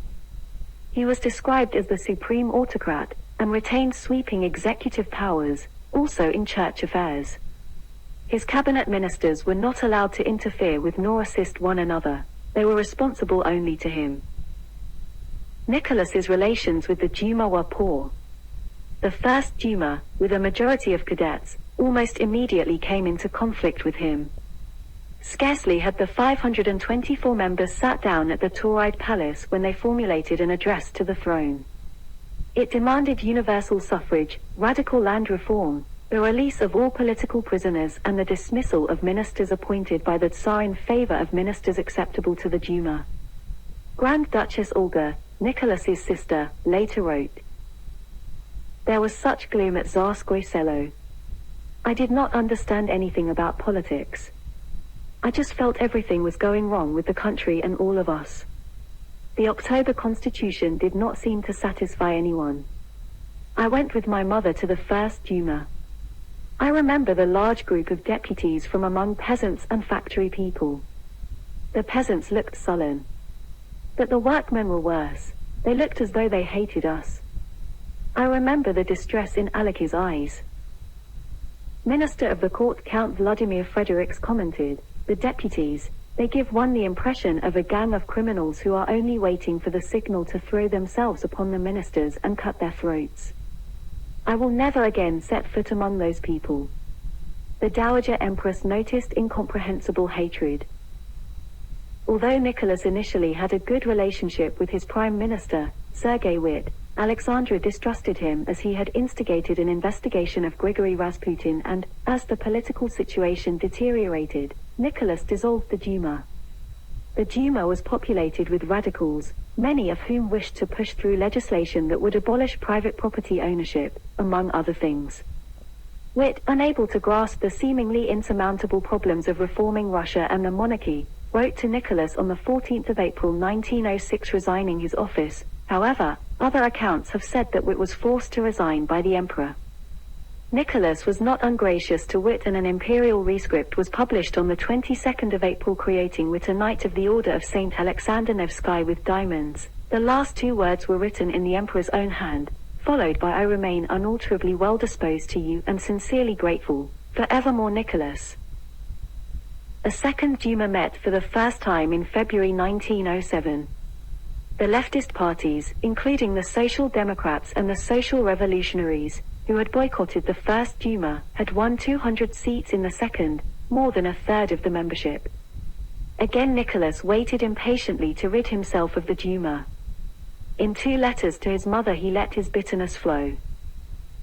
A grotesque deputation is coming from England to see liberal members of the Duma. Uncle Bertie informed us that they were very sorry but were unable to take action to stop their coming. Their famous liberty, of course. How angry they would be if a deputation went from us to the Irish to wish them success in their struggle against their government. A little while later he further wrote, all would be well if everything said in the Duma remained within its walls. Every word spoken, however, comes out in the next day's papers which are avidly read by everyone. In many places the populace is getting restive again. They begin to talk about land once more and are waiting to see what the Duma is going to say on the question. I am getting telegrams from everywhere, petitioning me to order a dissolution, but it is too early for that. One has to let them do something manifestly stupid or mean and then, slap. And they are gone. After the second Duma resulted in similar problems, the new Prime Minister Pyotr Stolypin, whom Witt described as reactionary, unilaterally dissolved it, and changed the electoral laws to allow for future Duma to have a more conservative content, and to be dominated by the liberal-conservative Oktobrist party of Alexander Gutchkov. Stolypin, a skillful politician, had ambitious plans for reform. These included making loans available to the lower classes to enable them to buy land, with the intent of forming a farming class loyal to the crown. Nevertheless, when the Duma remained hostile, Stolypin had no qualms about invoking Article 87 of the Fundamental Laws, which empowered the Tsar to issue urgent and extraordinary emergency decrees during the recess of the State Duma. Stolypin's most famous legislative act, the change in peasant land tenure, was promulgated under 87. The Third Duma remained an independent body. This time the members proceeded cautiously. Instead of hurling themselves at the government, opposing parties within the Duma worked to develop the body as a whole. In the classic manner of the British Parliament, the Duma reached for power grasping for the national purse strings. The Duma had the right to question ministers behind closed doors as to their proposed expenditures. These sessions, endorsed by Stolypin, were educational for both sides, and, in time, mutual antagonism was replaced by mutual respect. Even the sensitive area of military expenditure, where the October Manifesto clearly had reserved decisions to the throne, a Duma commission began to operate. Composed of aggressive patriots no less anxious than Nicholas to restore the fallen honor of Russian arms, the Duma Commission frequently recommended expenditures even larger than those proposed. With the passage of time, Nicholas also began to have confidence in the Duma. This Duma cannot be reproached with an attempt to seize power and there is no need at all to quarrel with it, he said to Stolypin in 1909. Nevertheless, Stolypin's plans were undercut by conservatives at court. Although the Tsar at first supported him, he finally sided with the arch-critics. Reactionaries such as Prince Vladimir Nikolaevich Orlov never tired of telling the Tsar that the very existence of the Duma was a blot on the autocracy. Stolypin, they whispered, was a traitor and secret revolutionary who was conniving with the Duma to steal the prerogatives assigned the Tsar by God. Witt also engaged in constant intrigue against Stolypin. Although Stolypin had had nothing to do with Witt's fall, Witt blamed him. Stolypin had unwittingly angered the Tsaritsa. He had ordered an investigation into Rasputin and presented it to the Tsar, who read it but did nothing. Stolypin, on his own authority, ordered Rasputin to leave St. Petersburg. Alexandra protested vehemently but Nicholas refused to overrule his prime minister, who had more influence with the emperor. By the time of Stolypin's assassination in September 1911, Stolypin had grown weary of the burdens of office. For a man who preferred clear, decisive action, working with a sovereign who believed in fatalism and mysticism was frustrating. As an example, Nicholas once returned a document unsigned with the note. Despite most convincing arguments in favor of adopting a positive decision in this matter, an inner voice keeps on insisting more and more that I do not accept responsibility for it. So far my conscience has not deceived me. Therefore I intend in this case to follow its dictates. I know that you, too, believe that a Tsar's heart is in God's hands. Let it be so. For all laws established by me I bear a great responsibility before God, and I am ready to answer for my decision at any time. Alexandra, believing that Stolypin had severed the bonds that her son depended on for life, hated the prime minister. In March 1911, in a fit of anger stating that he no longer commanded the imperial confidence, Stolypin asked to be relieved of his office. 2 years earlier, when Stolypin had casually mentioned resigning to Nicholas, he was informed, "This is not a question of confidence or lack of it. It is my will. Remember that we live in Russia, not abroad, and therefore I shall not consider the possibility of any resignation." He was assassinated in September 1911. In 1912, a fourth Duma was elected with almost the same membership as the third. The Duma started too fast.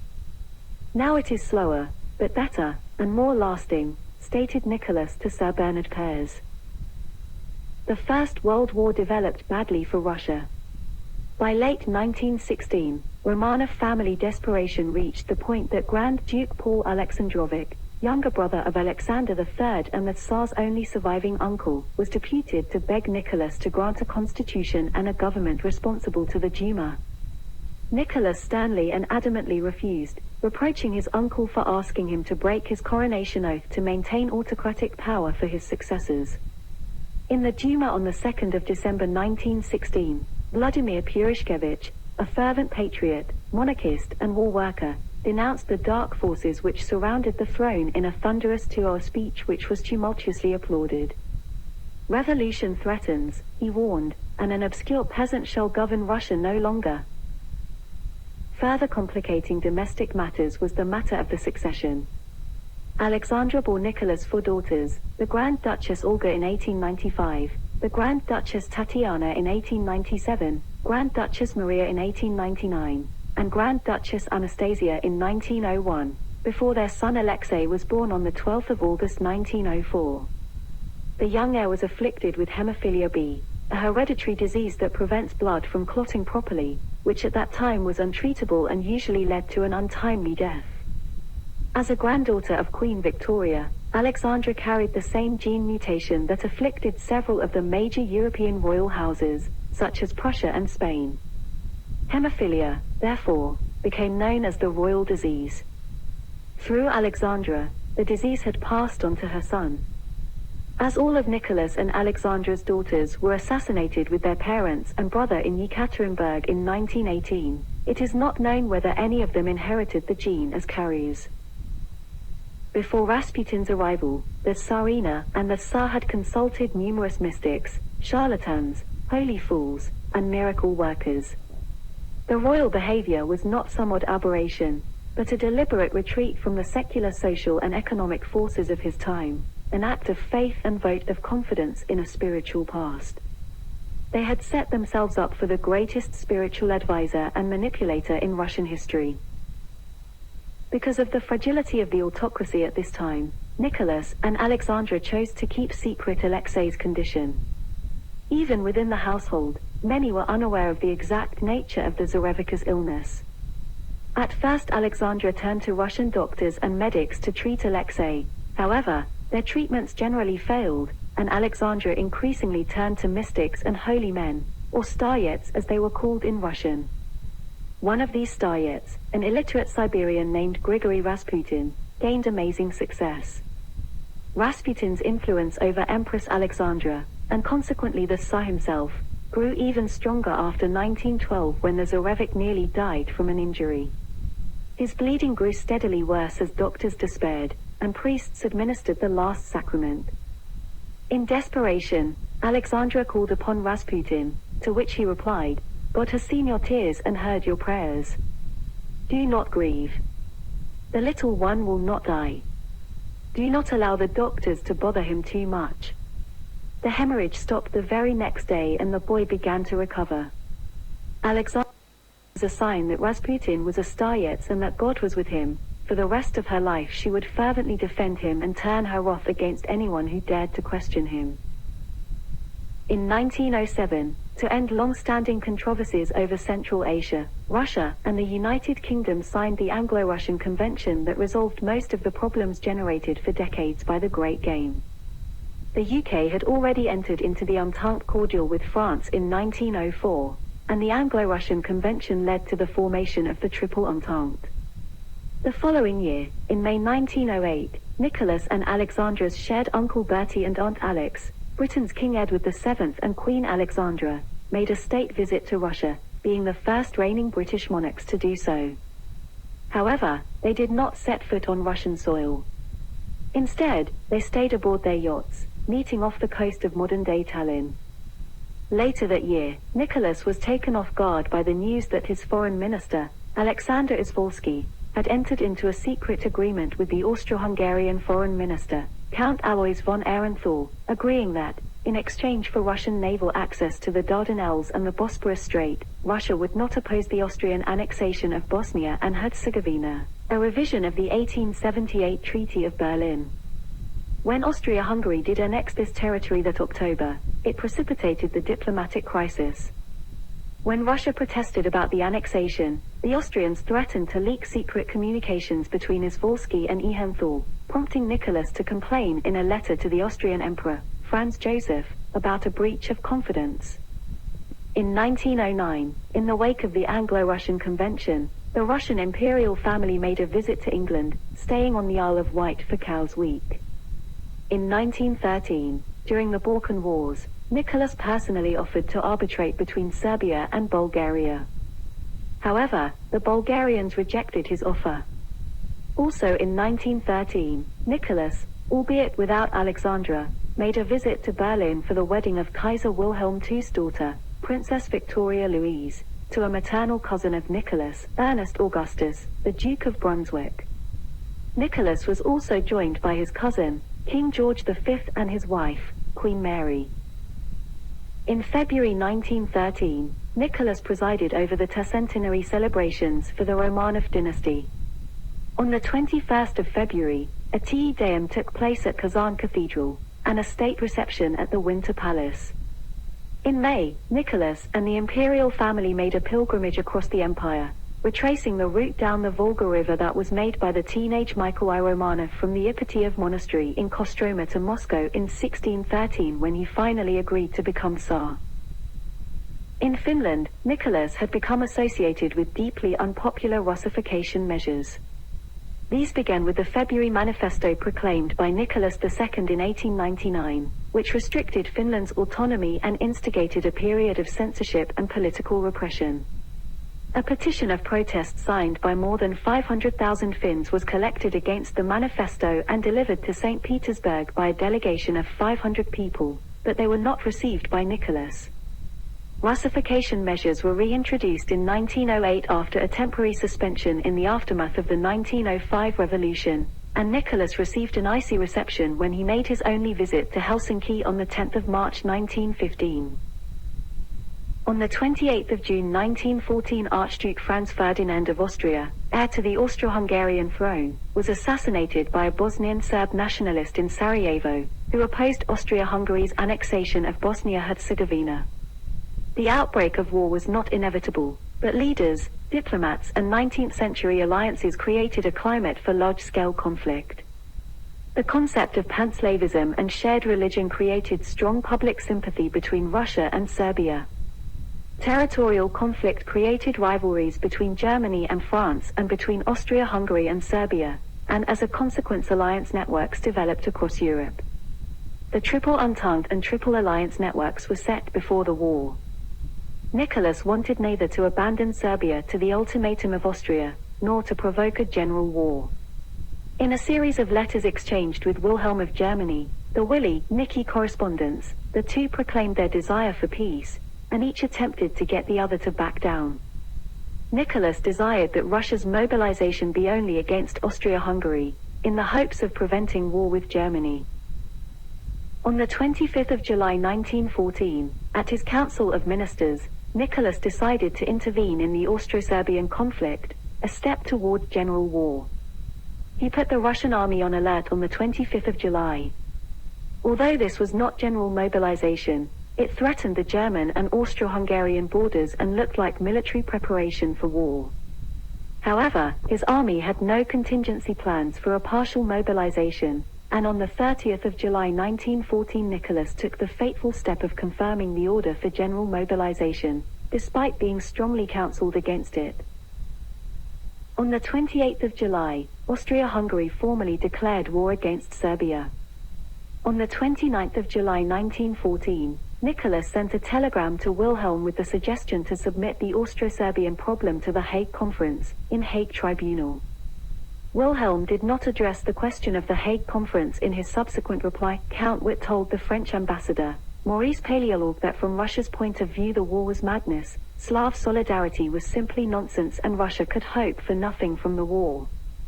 On the 30th of July, Russia ordered general mobilization, but still maintained that it would not attack if peace talks were to begin.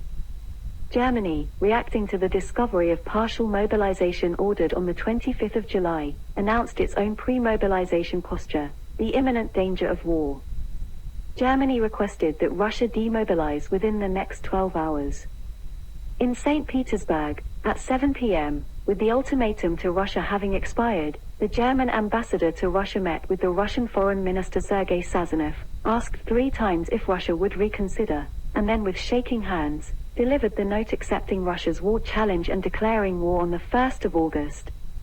Less than a week later, on the 6th of August, Franz Joseph signed the Austro-Hungarian Declaration of War on Russia. The outbreak of war on the 1st of August 1914 found Russia grossly unprepared. Russia and her allies placed their faith in her army, the famous Russian steamroller. Its pre-war regular strength was 1,400,000, mobilization added 3,100,000 reserves, and millions more stood ready behind them.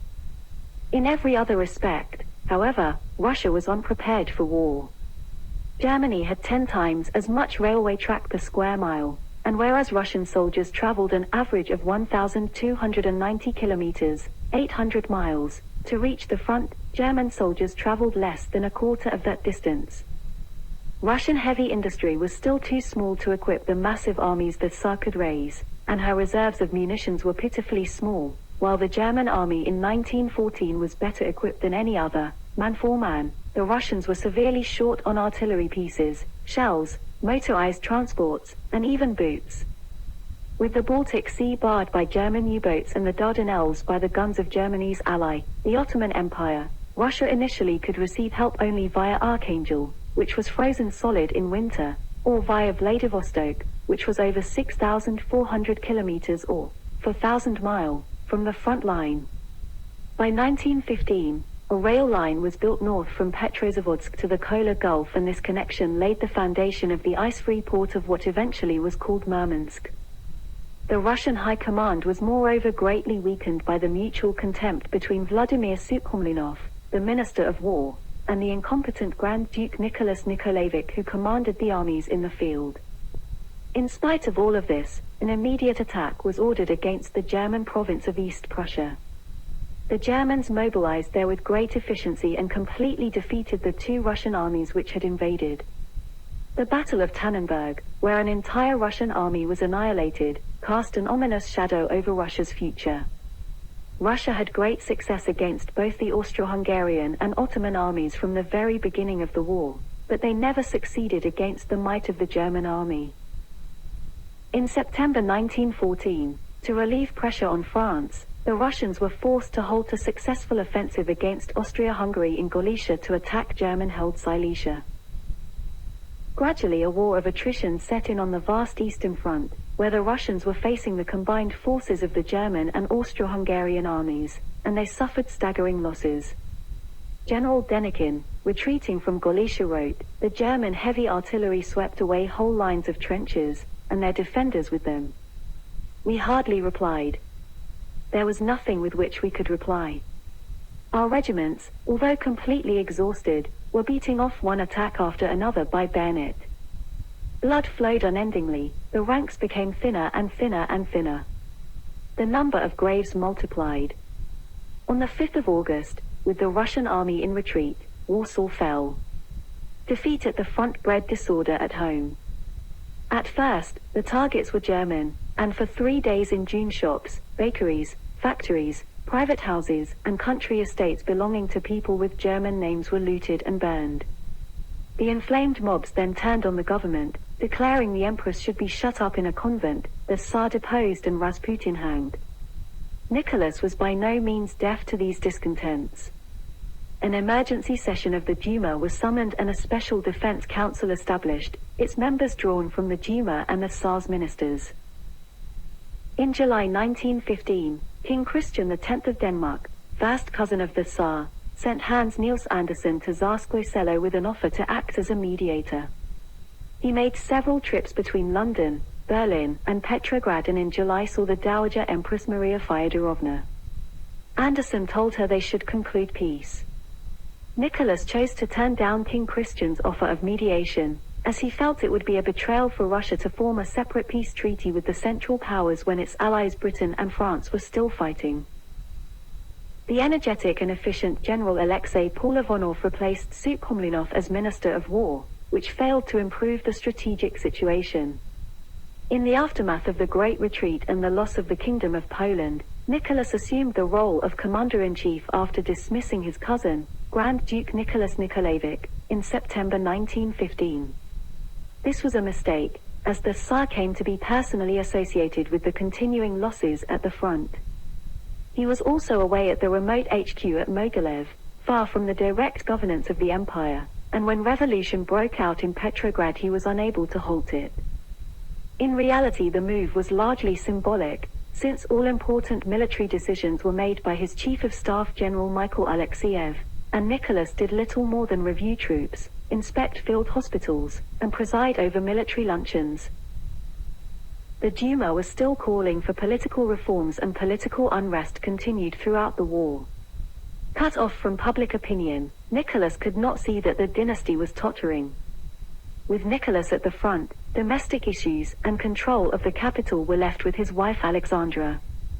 However, Alexandra's relationship with Grigory Rasputin, and her German background, further discredited the dynasty's authority.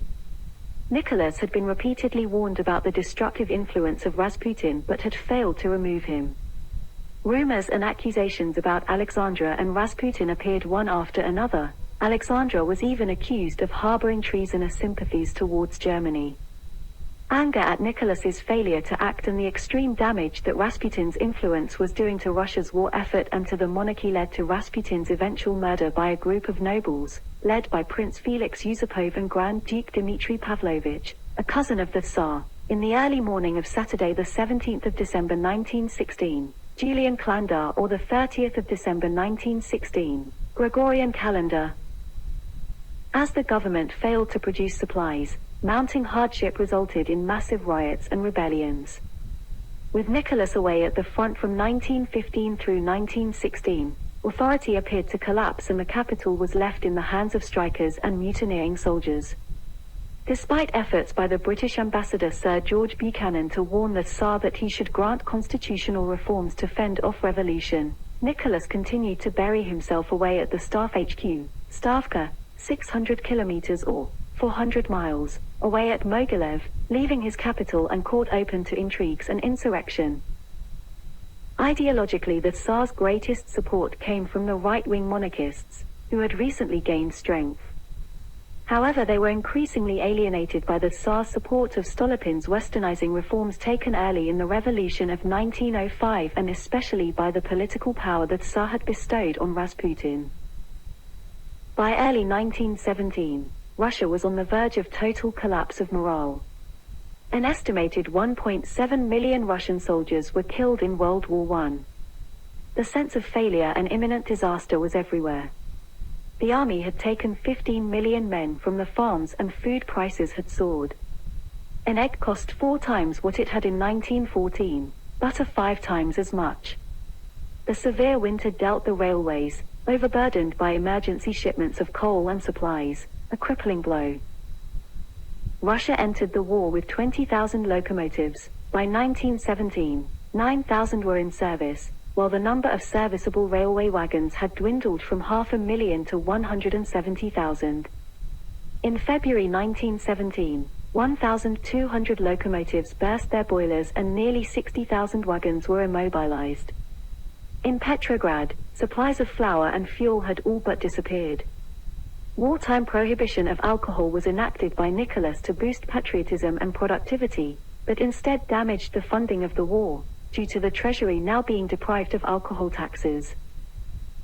On the 23rd of February 1917 in Petrograd, a combination of very severe cold weather and acute food shortages caused people to break into shops and bakeries to get bread and other necessities. In the streets, red banners appeared and the crowds chanted "Down with the German woman! Down with Protopopov! Down with the war! Down with the Tsar!" Police shot at the populace, which incited riots. The troops in the capital were poorly motivated and their officers had no reason to be loyal to the regime, with the bulk of the Tsars loyalists away fighting World War I. In contrast, the soldiers in Petrograd were angry, full of revolutionary fervor, and sided with the populace. The Tsar's cabinet begged Nicholas to return to the capital and offered to resign completely. The Tsar, 800 kilometers, 500 miles, away, misinformed by the Minister of the Interior Alexander Protopopov that the situation was under control, ordered that firm steps be taken against the demonstrators. For this task, the Petrograd garrison was quite unsuitable. The cream of the old regular army had been destroyed in Poland and Galicia. In Petrograd, 170,000 recruits, country boys or older men from the working-class suburbs of the capital itself, were available under the command of officers at the front and cadets not yet graduated from the military academies. The units in the capital, although many bore the names of famous Imperial Guard regiments, were in reality rear or reserve battalions of these regiments, the regular units being away at the front. Many units, lacking both officers and rifles, had never undergone formal training. General Kabalov attempted to put the Tsar's instructions into effect on the morning of Sunday, the 11th of March 1917. Despite huge posters ordering people to keep off the streets, vast crowds gathered and were only dispersed after some 200 had been shot dead, though a company of the Volinsky regiment fired into the air rather than into the mob, and a company of the Pavlovsky Life Guards shot the officer who gave the command to open fire. Nicholas, informed of the situation by Rodzianko, ordered reinforcements to the capital and suspended the Duma. However, it was too late. On the 12th of March, the Volinsky regiment mutinied and was quickly followed by the Semenovsky, the Ismailovsky, the Litovsky Life Guards, and even the legendary Preobrazhensky regiment of the Imperial Guard, the oldest and staunchest regiment founded by Peter the Great. The arsenal was pillaged and the Ministry of the Interior, military government building, police headquarters, law courts, and a score of police buildings were set on fire. By noon, the fortress of Peter and Paul, with its heavy artillery, was in the hands of the insurgents. By nightfall, 60,000 soldiers had joined the revolution. Order broke down and members of the Duma and the Soviet formed a provisional government to try to restore order. They issued a demand that Nicholas must abdicate. Faced with this demand, which was echoed by his generals, deprived of loyal troops, with his family firmly in the hands of the provisional government, and fearful of unleashing civil war and opening the way for German conquest, Nicholas had little choice but to submit. Nicholas had suffered a coronary occlusion only 4 days before his abdication. At the end of the February Revolution, Nicholas II chose to abdicate on the 2nd of March, Julian calendar, the 15th of March, Gregorian calendar, 1917. He first abdicated in favor of Alexei, but a few hours later changed his mind after advice from doctors that Alexei would not live long enough while separated from his parents, who would be forced into exile. Nicholas thus abdicated on behalf of his son, and drew up a new manifesto naming his brother, Grand Duke Michael, as the next emperor of all Russias. He issued a statement, but it was suppressed by the provisional government. Michael declined to accept the throne until the people were allowed to vote through a constituent assembly for the continuance of the monarchy or a republic. The abdication of Nicholas II and Michael's deferment of accepting the throne brought 3 centuries of the Romanov dynasty's rule to an end. The fall of Tsarist autocracy brought joy to liberals and socialists in Britain and France. the United States was the first foreign government to recognize the provisional government. In Russia, the announcement of the Tsars' abdication was greeted with many emotions, including delight, relief, fear, anger, and confusion. Both the provisional government and Nicholas wanted the royal family to go into exile following his abdication, with the United Kingdom being the preferred option. The British government reluctantly offered the family asylum on the 19th of March 1917, although it was suggested that it would be better for the Romanovs to go to a neutral country. News of the offer provoked uproar from the Labour Party and many liberals, and the British ambassador Sir George Buchanan advised the government that the extreme left would use the ex-Tsar's presence as an excuse for rousing public opinion against us. The Liberal Prime Minister David Lloyd George preferred that the family went to a neutral country, and wanted the offer to be announced as at the request of the Russian government. The offer of asylum was withdrawn in April following objections by King George V, who, acting on the advice of his secretary Arthur Bigg, 1st Baron Stamfordham, was worried that Nicholas's presence might provoke an uprising like the previous years. Easter Rising in Ireland. However, later the king defied his secretary and went to the Romanov memorial service at the Russian church in London. In the early summer of 1917, the Russian government approached the British government on the issue of asylum and was informed the offer had been withdrawn due to the considerations of British internal politics. The French government declined to accept the Romanovs in view of increasing unrest on the Western Front and on the home front as a result of the ongoing war with Germany. The British ambassador in Paris, Lord Francis Bertie, advised the Foreign Secretary that the Romanovs would be unwelcome in France as the ex-empress was regarded as pro-German. Even if an offer of asylum had been forthcoming, there would have been other obstacles to be overcome. The provisional government only remained in power through an uneasy alliance with the Petrograd Soviet, an arrangement known as the dual power. An initial plan to send the royal family to the northern port of Murmansk had to be abandoned when it was realized that the railway workers and the soldiers guarding them were loyal to the Petrograd Soviet, which opposed the escape of the Tsar. A later proposal to send the Romanovs to a neutral port in the Baltic Sea via the Grand Duchy of Finland faced similar difficulties. On the 20th of March 1917, the provisional government decreed that the royal family should be held under house arrest in the Alexander Palace at Tsarskoye Selo. Nicholas joined the rest of the family there 2 days later, having traveled from the wartime headquarters at Mogilev. The family had total privacy inside the palace, but walks in the grounds were strictly regulated. Members of their domestic staff were allowed to stay if they wished and culinary standards were maintained. Colonel Eugene Kobylinski was appointed to command the military garrison at Tsarskoye Selo, which increasingly had to be done through negotiation with the committees or Soviets elected by the soldiers. That summer, the failure of the Kerensky offensive against Austro-Hungarian and German forces in Galicia led to anti-government rioting in Petrograd, known as the July Days. The government feared that further disturbances in the city could easily reach Tsarskoye Selo, and it was decided to move the royal family to a safer location.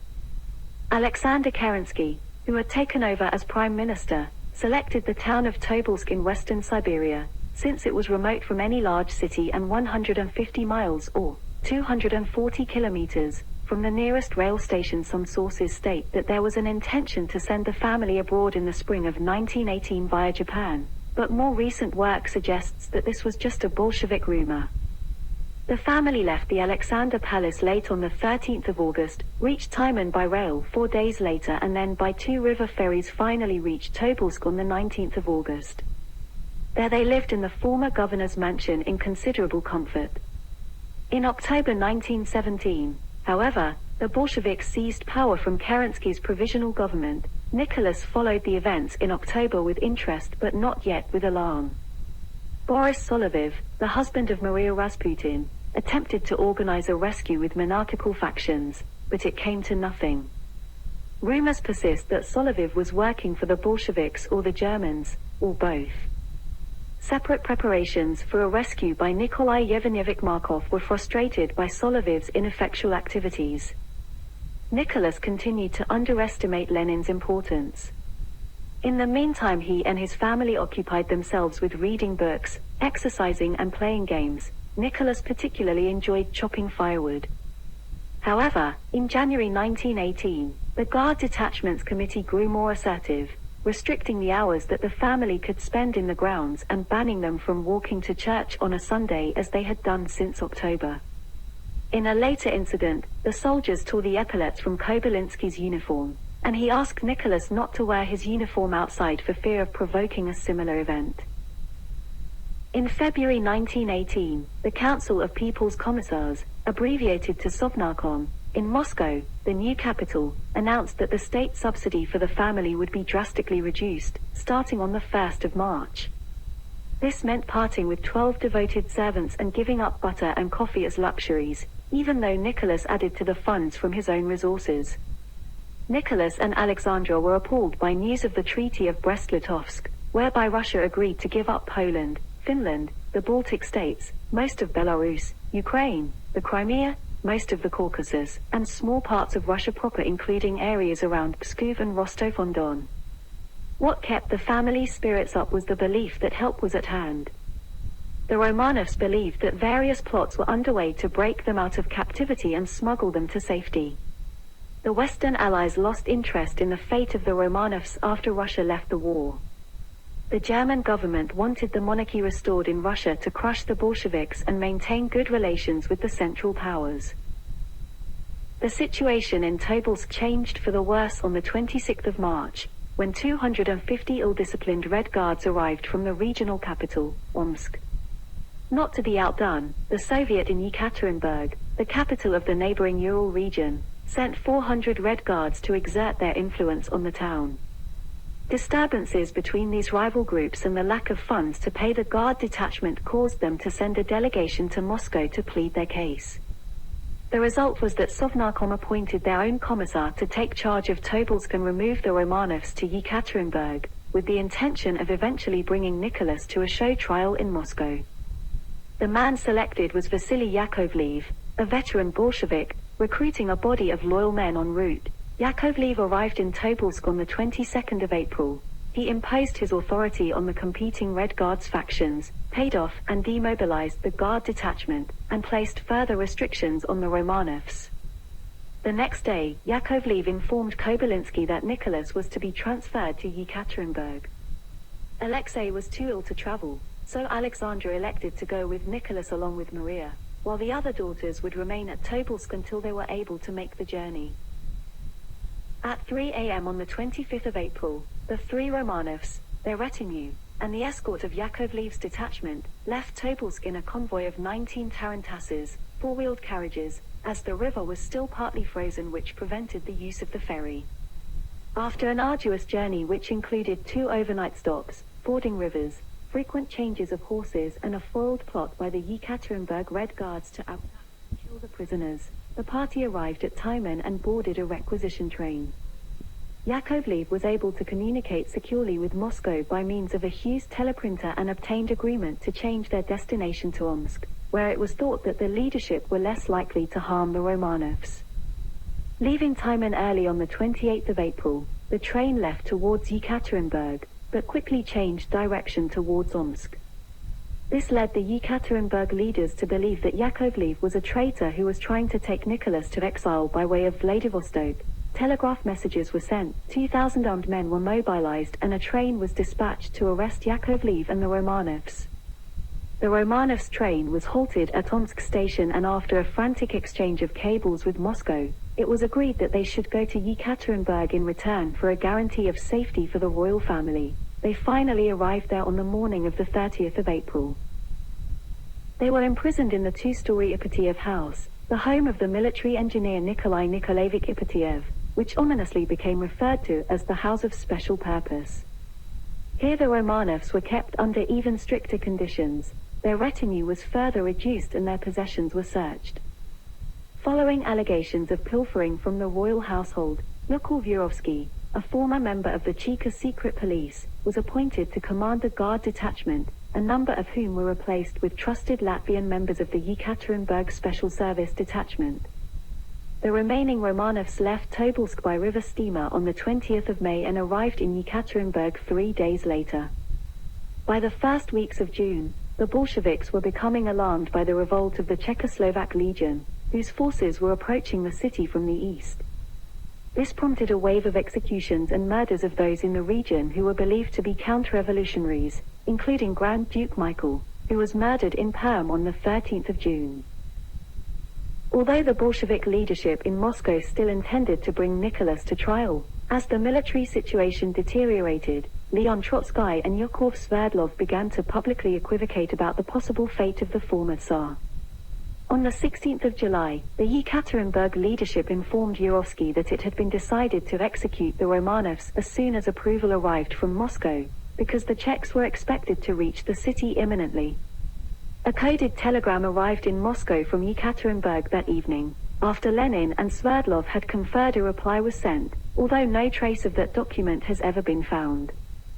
In the meantime, Yurovsky had organized his firing squad and they waited through the night at the Ipatiev house for the signal to act. There are several accounts of what happened and historians have not agreed on a solid, confirmed scope of events. According to the account of Bolshevik officer Yakov Yurovsky, the chief executioner, in the early hours of the 17th of July 1918, the royal family was awakened around 2 a.m., got dressed, and were led down into a half-basement room at the back of the Ipatiev house. The pretext for this move was the family's safety, that anti-Bolshevik forces were approaching Yekaterinburg, and the house might be fired upon. Present with Nicholas, Alexandra, and their children were their doctor and 3 of their servants, who had voluntarily chosen to remain with the family, the Tsar's personal physician Eugene Botkin, his wife's maid Anna Demidova, and the family's chef, Ivan Karatanov, and footman, Alexei Trup. A firing squad had been assembled and was waiting in an adjoining room, composed of 7 communist soldiers from Central Europe, and 3 local Bolsheviks, all under the command of Yurovsky. Nicholas was carrying his son. When the family arrived in the basement, the former Tsar asked if chairs could be brought in for his wife and son to sit on. Yurovsky ordered 2 chairs brought in, and when the Empress and the heir were seated, the executioners filed into the room. Yurovsky announced to them that the Ural Soviet of Workers' Deputies had decided to execute them. A stunned Nicholas asked, "What? What did you say?" and turned toward his family. Yurovsky quickly repeated the order and Nicholas said, according to Peter Ermakov, "You know not what you do." The executioners drew handguns and began shooting. Nicholas was the first to die. Yurovsky took credit afterwards for firing the first shot that killed the Tsar, but his protege, Grigory Nikulin, said years later that Mikhail Medvedev had fired the shot that killed Nicholas. He fired the first shot. He killed the Tsar, he said in 1964 in a tape-recorded statement for the radio. Nicholas was shot several times in the chest, sometimes erroneously said to have been shot in his head, but his skull bore no bullet wounds when it was discovered in 1991. Anastasia, Tatiana, Olga, and Maria survived the first hail of bullets. The sisters were wearing over 1.3 kilograms of diamonds and precious gems sewn into their clothing, which provided some initial protection from the bullets and bayonets. They were then stabbed with bayonets and finally shot at close range in their heads. An announcement from the Presidium of the Ural Regional Soviet of the Workers' and Peasants' Government emphasized that conspiracies had been exposed to free the ex-Tsar, that counter-revolutionary forces were pressing in on Soviet Russian territory, and that the ex-Tsar was guilty of unforgivable crimes against the nation. In view of the enemy's proximity to Yekaterinburg and the exposure by the Cheka of a serious White Guard plot with the goal of abducting the former Tsar and his family. In light of the approach of counter-revolutionary bands toward the Red capital of the Urals and the possibility of the crowned executioner escaping trial by the people, a plot among the White Guards to try to abduct him and his family was exposed and the compromising documents will be published. The Presidium of the Ural Regional Soviet, fulfilling the will of the revolution, resolved to shoot the former Tsar, Nikolai Romanov, who is guilty of countless, bloody, violent acts against the Russian people. The bodies were driven to nearby woodland, searched and burned. The remains were soaked in acid and finally thrown down a disused mineshaft. On the following day, other members of the Romanov family including Grand Duchess Elizabeth Fyodorova, the Empress's sister, who were being held in a school at Alapeyevsk, were taken to another mine shaft and thrown in alive, except for Grand Duke Sergei Mikhailovich, who was shot when he tried to resist. In 1979, the bodies of Tsar Nicholas II, Tsaritsa Alexandra, 3 of their daughters, and those of 4 non-family members killed with them, were discovered near Sverdlovsk, Yekaterinburg, by amateur archaeologist Alexander Avdenin.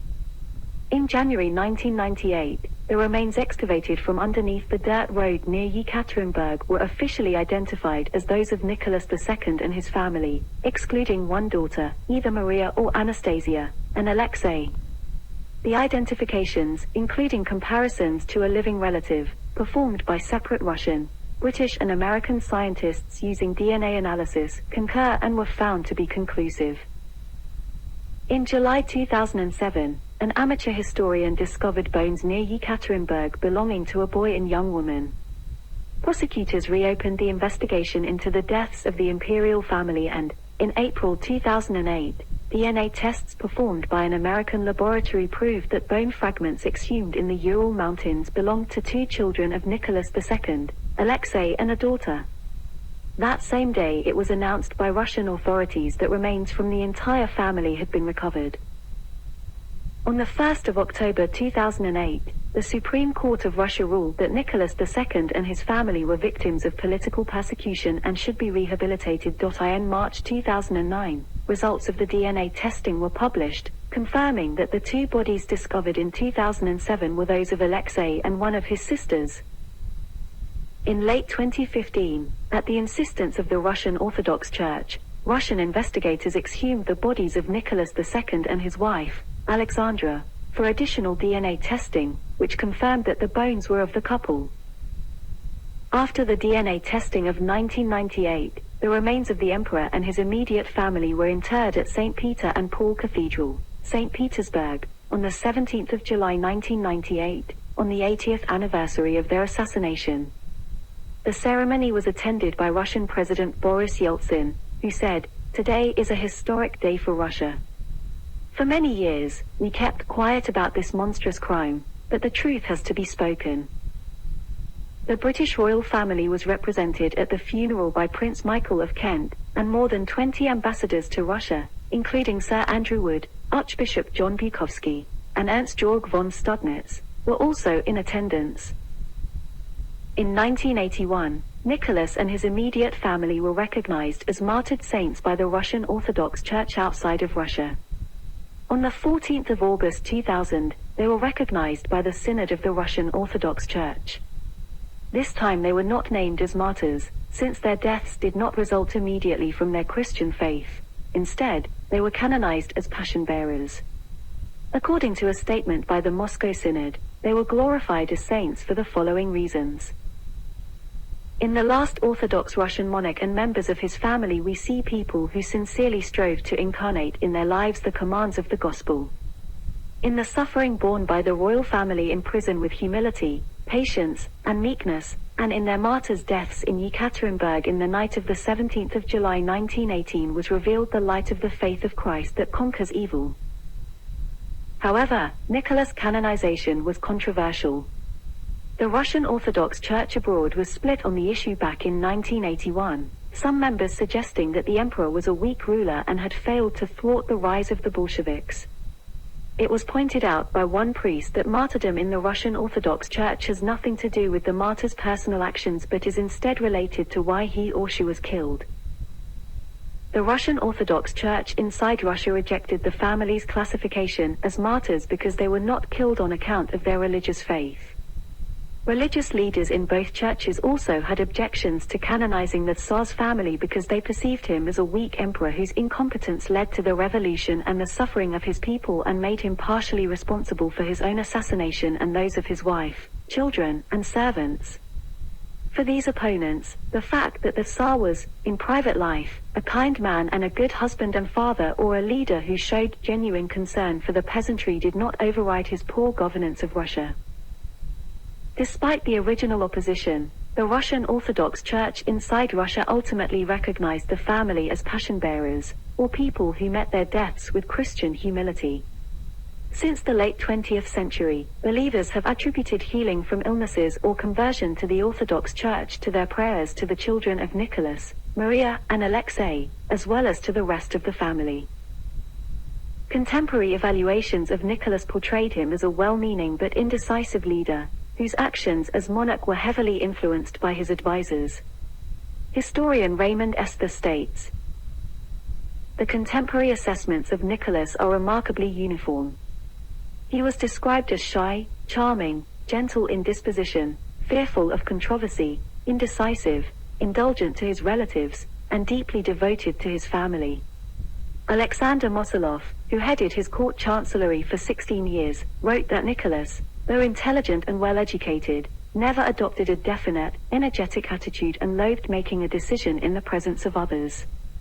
Sergei Witt, who served Nicholas and his father for 11 years as Minister of Finance, commented that the Tsar was a well-intentioned child, but his actions were entirely dependent upon the character of his counselors, most of whom were bad.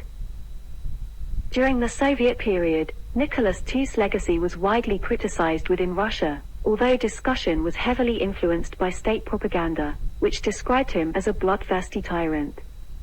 Pavel Bykov, who wrote the first full account of the downfall of the Tsar for the new Soviet government, denounced Nicholas as a tyrant, who paid with his life for the age-old repression and arbitrary rule of his ancestors over the Russian people, over the impoverished and blood-soaked country. Soviet-era historians described Nicholas II as unfit for rule, arguing that he had a weak will and was manipulated by adventurist forces. He was also criticized for fanning nationalism and chauvinism, and his regime was condemned for its extensive use of the army, police, and courts to destroy the revolutionary movement. During his reign, Nicholas had become known as Nicholas the Bloody for his role in the Kodinka tragedy and the suppression of the 1905 revolution. For most of the 20th century, Nicholas was generally considered by historians to have been incompetent at the colossal task of ruling the enormous Russian Empire, although the influence of Soviet propaganda on general opinion must be considered.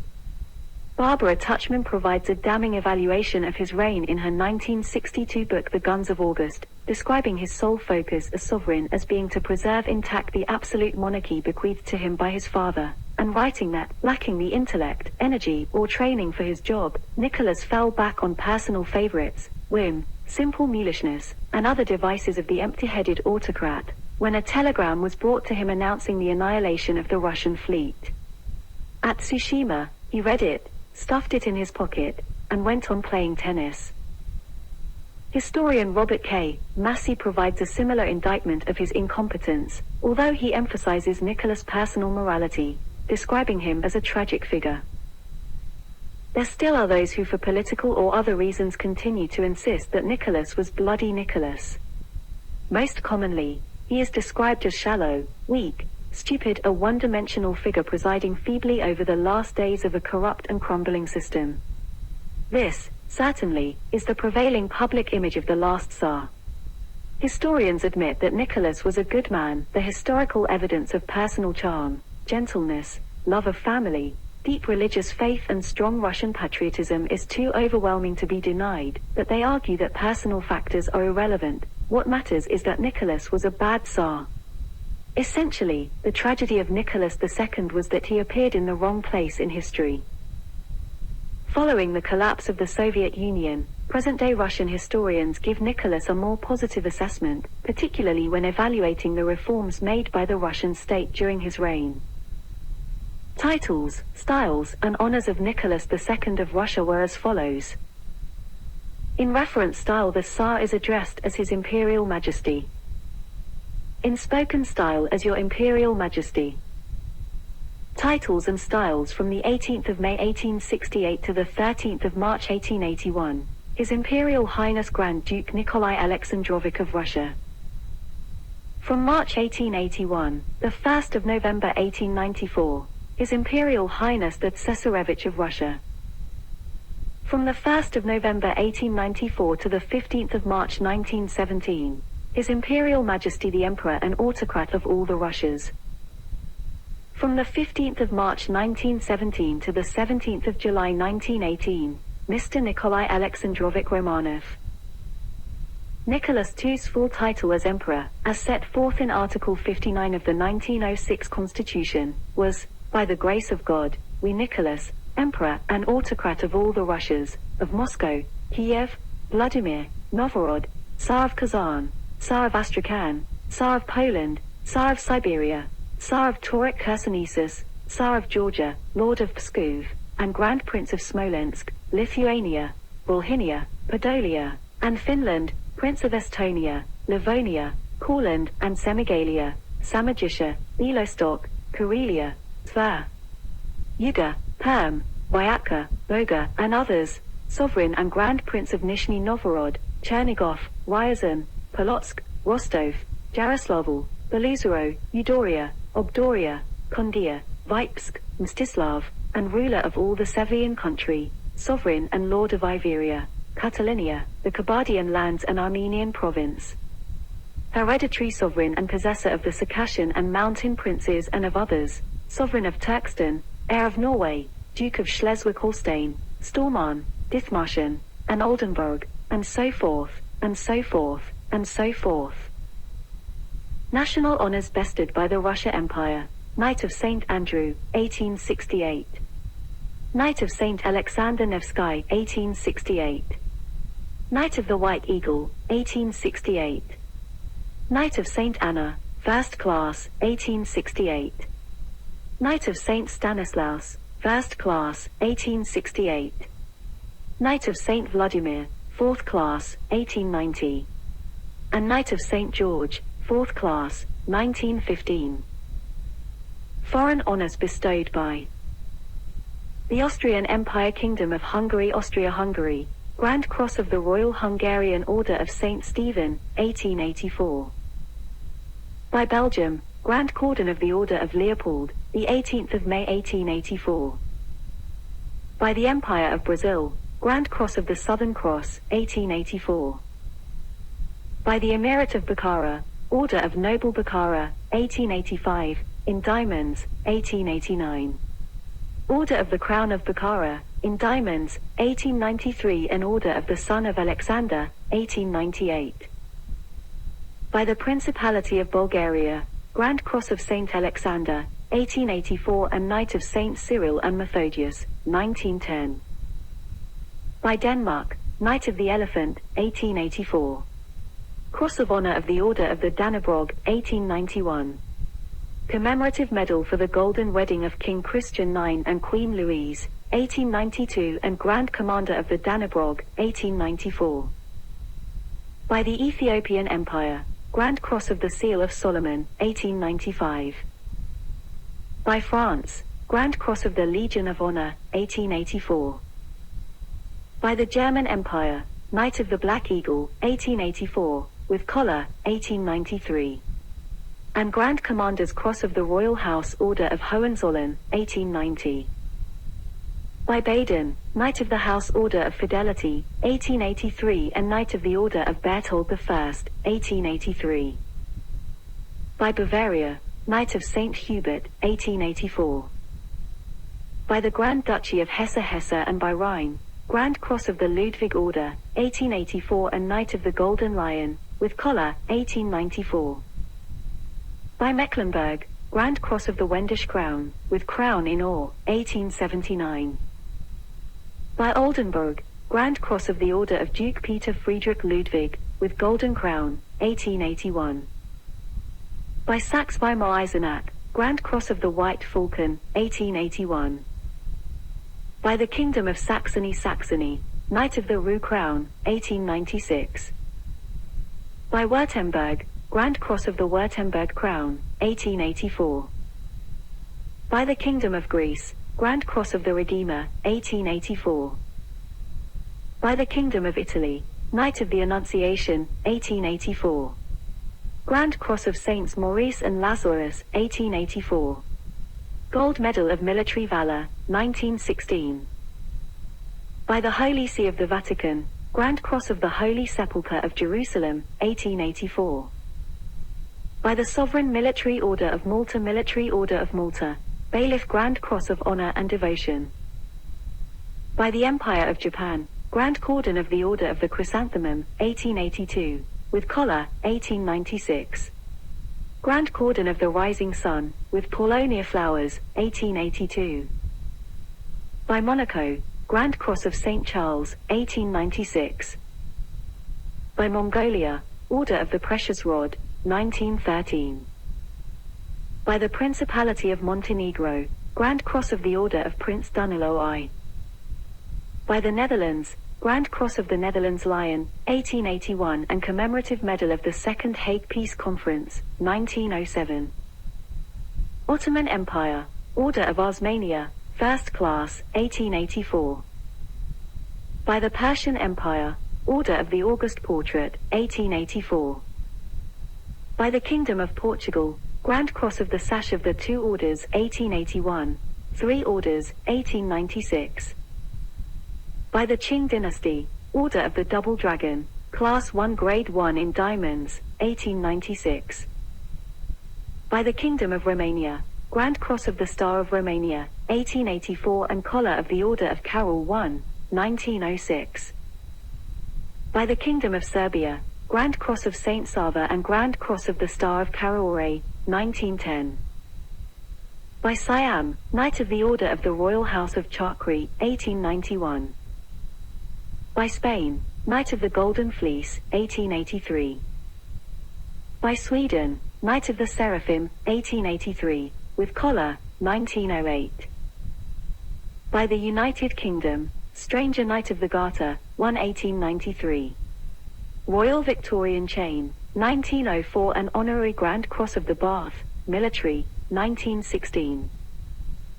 Nicholas II was granted honorary senior rank in a number of foreign armies, reciprocating by extending similar distinctions to a number of his fellow monarchs. These included the Imperial German, Spanish, Italian, Danish and British armies. He was Colonel-in-Chief of the Royal Scots Greys from 1894 until his death. On becoming Colonel-in-Chief he presented the regiment with a white bearskin, now worn by the bass drummer of the pipes and drums of the Royal Scots Dragoon Guards. The Imperial Russian anthem is still played at dinner nights in the officers' mess, where there remains a portrait of the Tsar in Scots Greys uniform. Since his death, the regiment has worn a black backing behind its cap badge as a symbol of mourning. Estimates of Nicholas II's personal wealth have been vastly exaggerated. As Emperor of all the Russias, and an autocrat, the resources under his command were virtually incalculable. However, the vast majority of this was owned by the state as crown property. The Romanov family's personal wealth was only a small fraction of this. As monarch, the income of Nicholas was 24 million gold rubles per annum. This derived from a yearly allowance from the treasury, and from the profits of crown farmland. From this income, he had to fund staff, the upkeep of imperial palaces and imperial theatres, annuities for the royal family, pensions, bequests, and other outgoings. Before the end of the year, the Tsar was usually penniless. Sometimes he reached this embarrassing state by autumn. According to the Grand Marshal of the Court, Count Paul Benkendorf, the family's total financial resources amounted to between 12.5 and 17.5 million rubles. As a comparison, Prince Felix Yusupov estimated his family's worth in real estate holdings alone as amounting to 50 million gold rubles. Several documentaries and films about Nicholas II and his family have been made, including Anastasia, 1956, Nicholas and Alexandra, 1971, Anastasia, The Mystery of Anna, 1986, Rasputin, Dark Servant of Destiny, 1996 HBO, Anastasia, 1997, and two Russian adaptations Assassin of the Tsar, 1991, and The Romanovs, An Imperial Family, 2000. In 2017 the film Matilda was released. The Last Czars was released by Netflix in 2019. God Save Russia, documentary film by Włodzimierz Spak, 1990.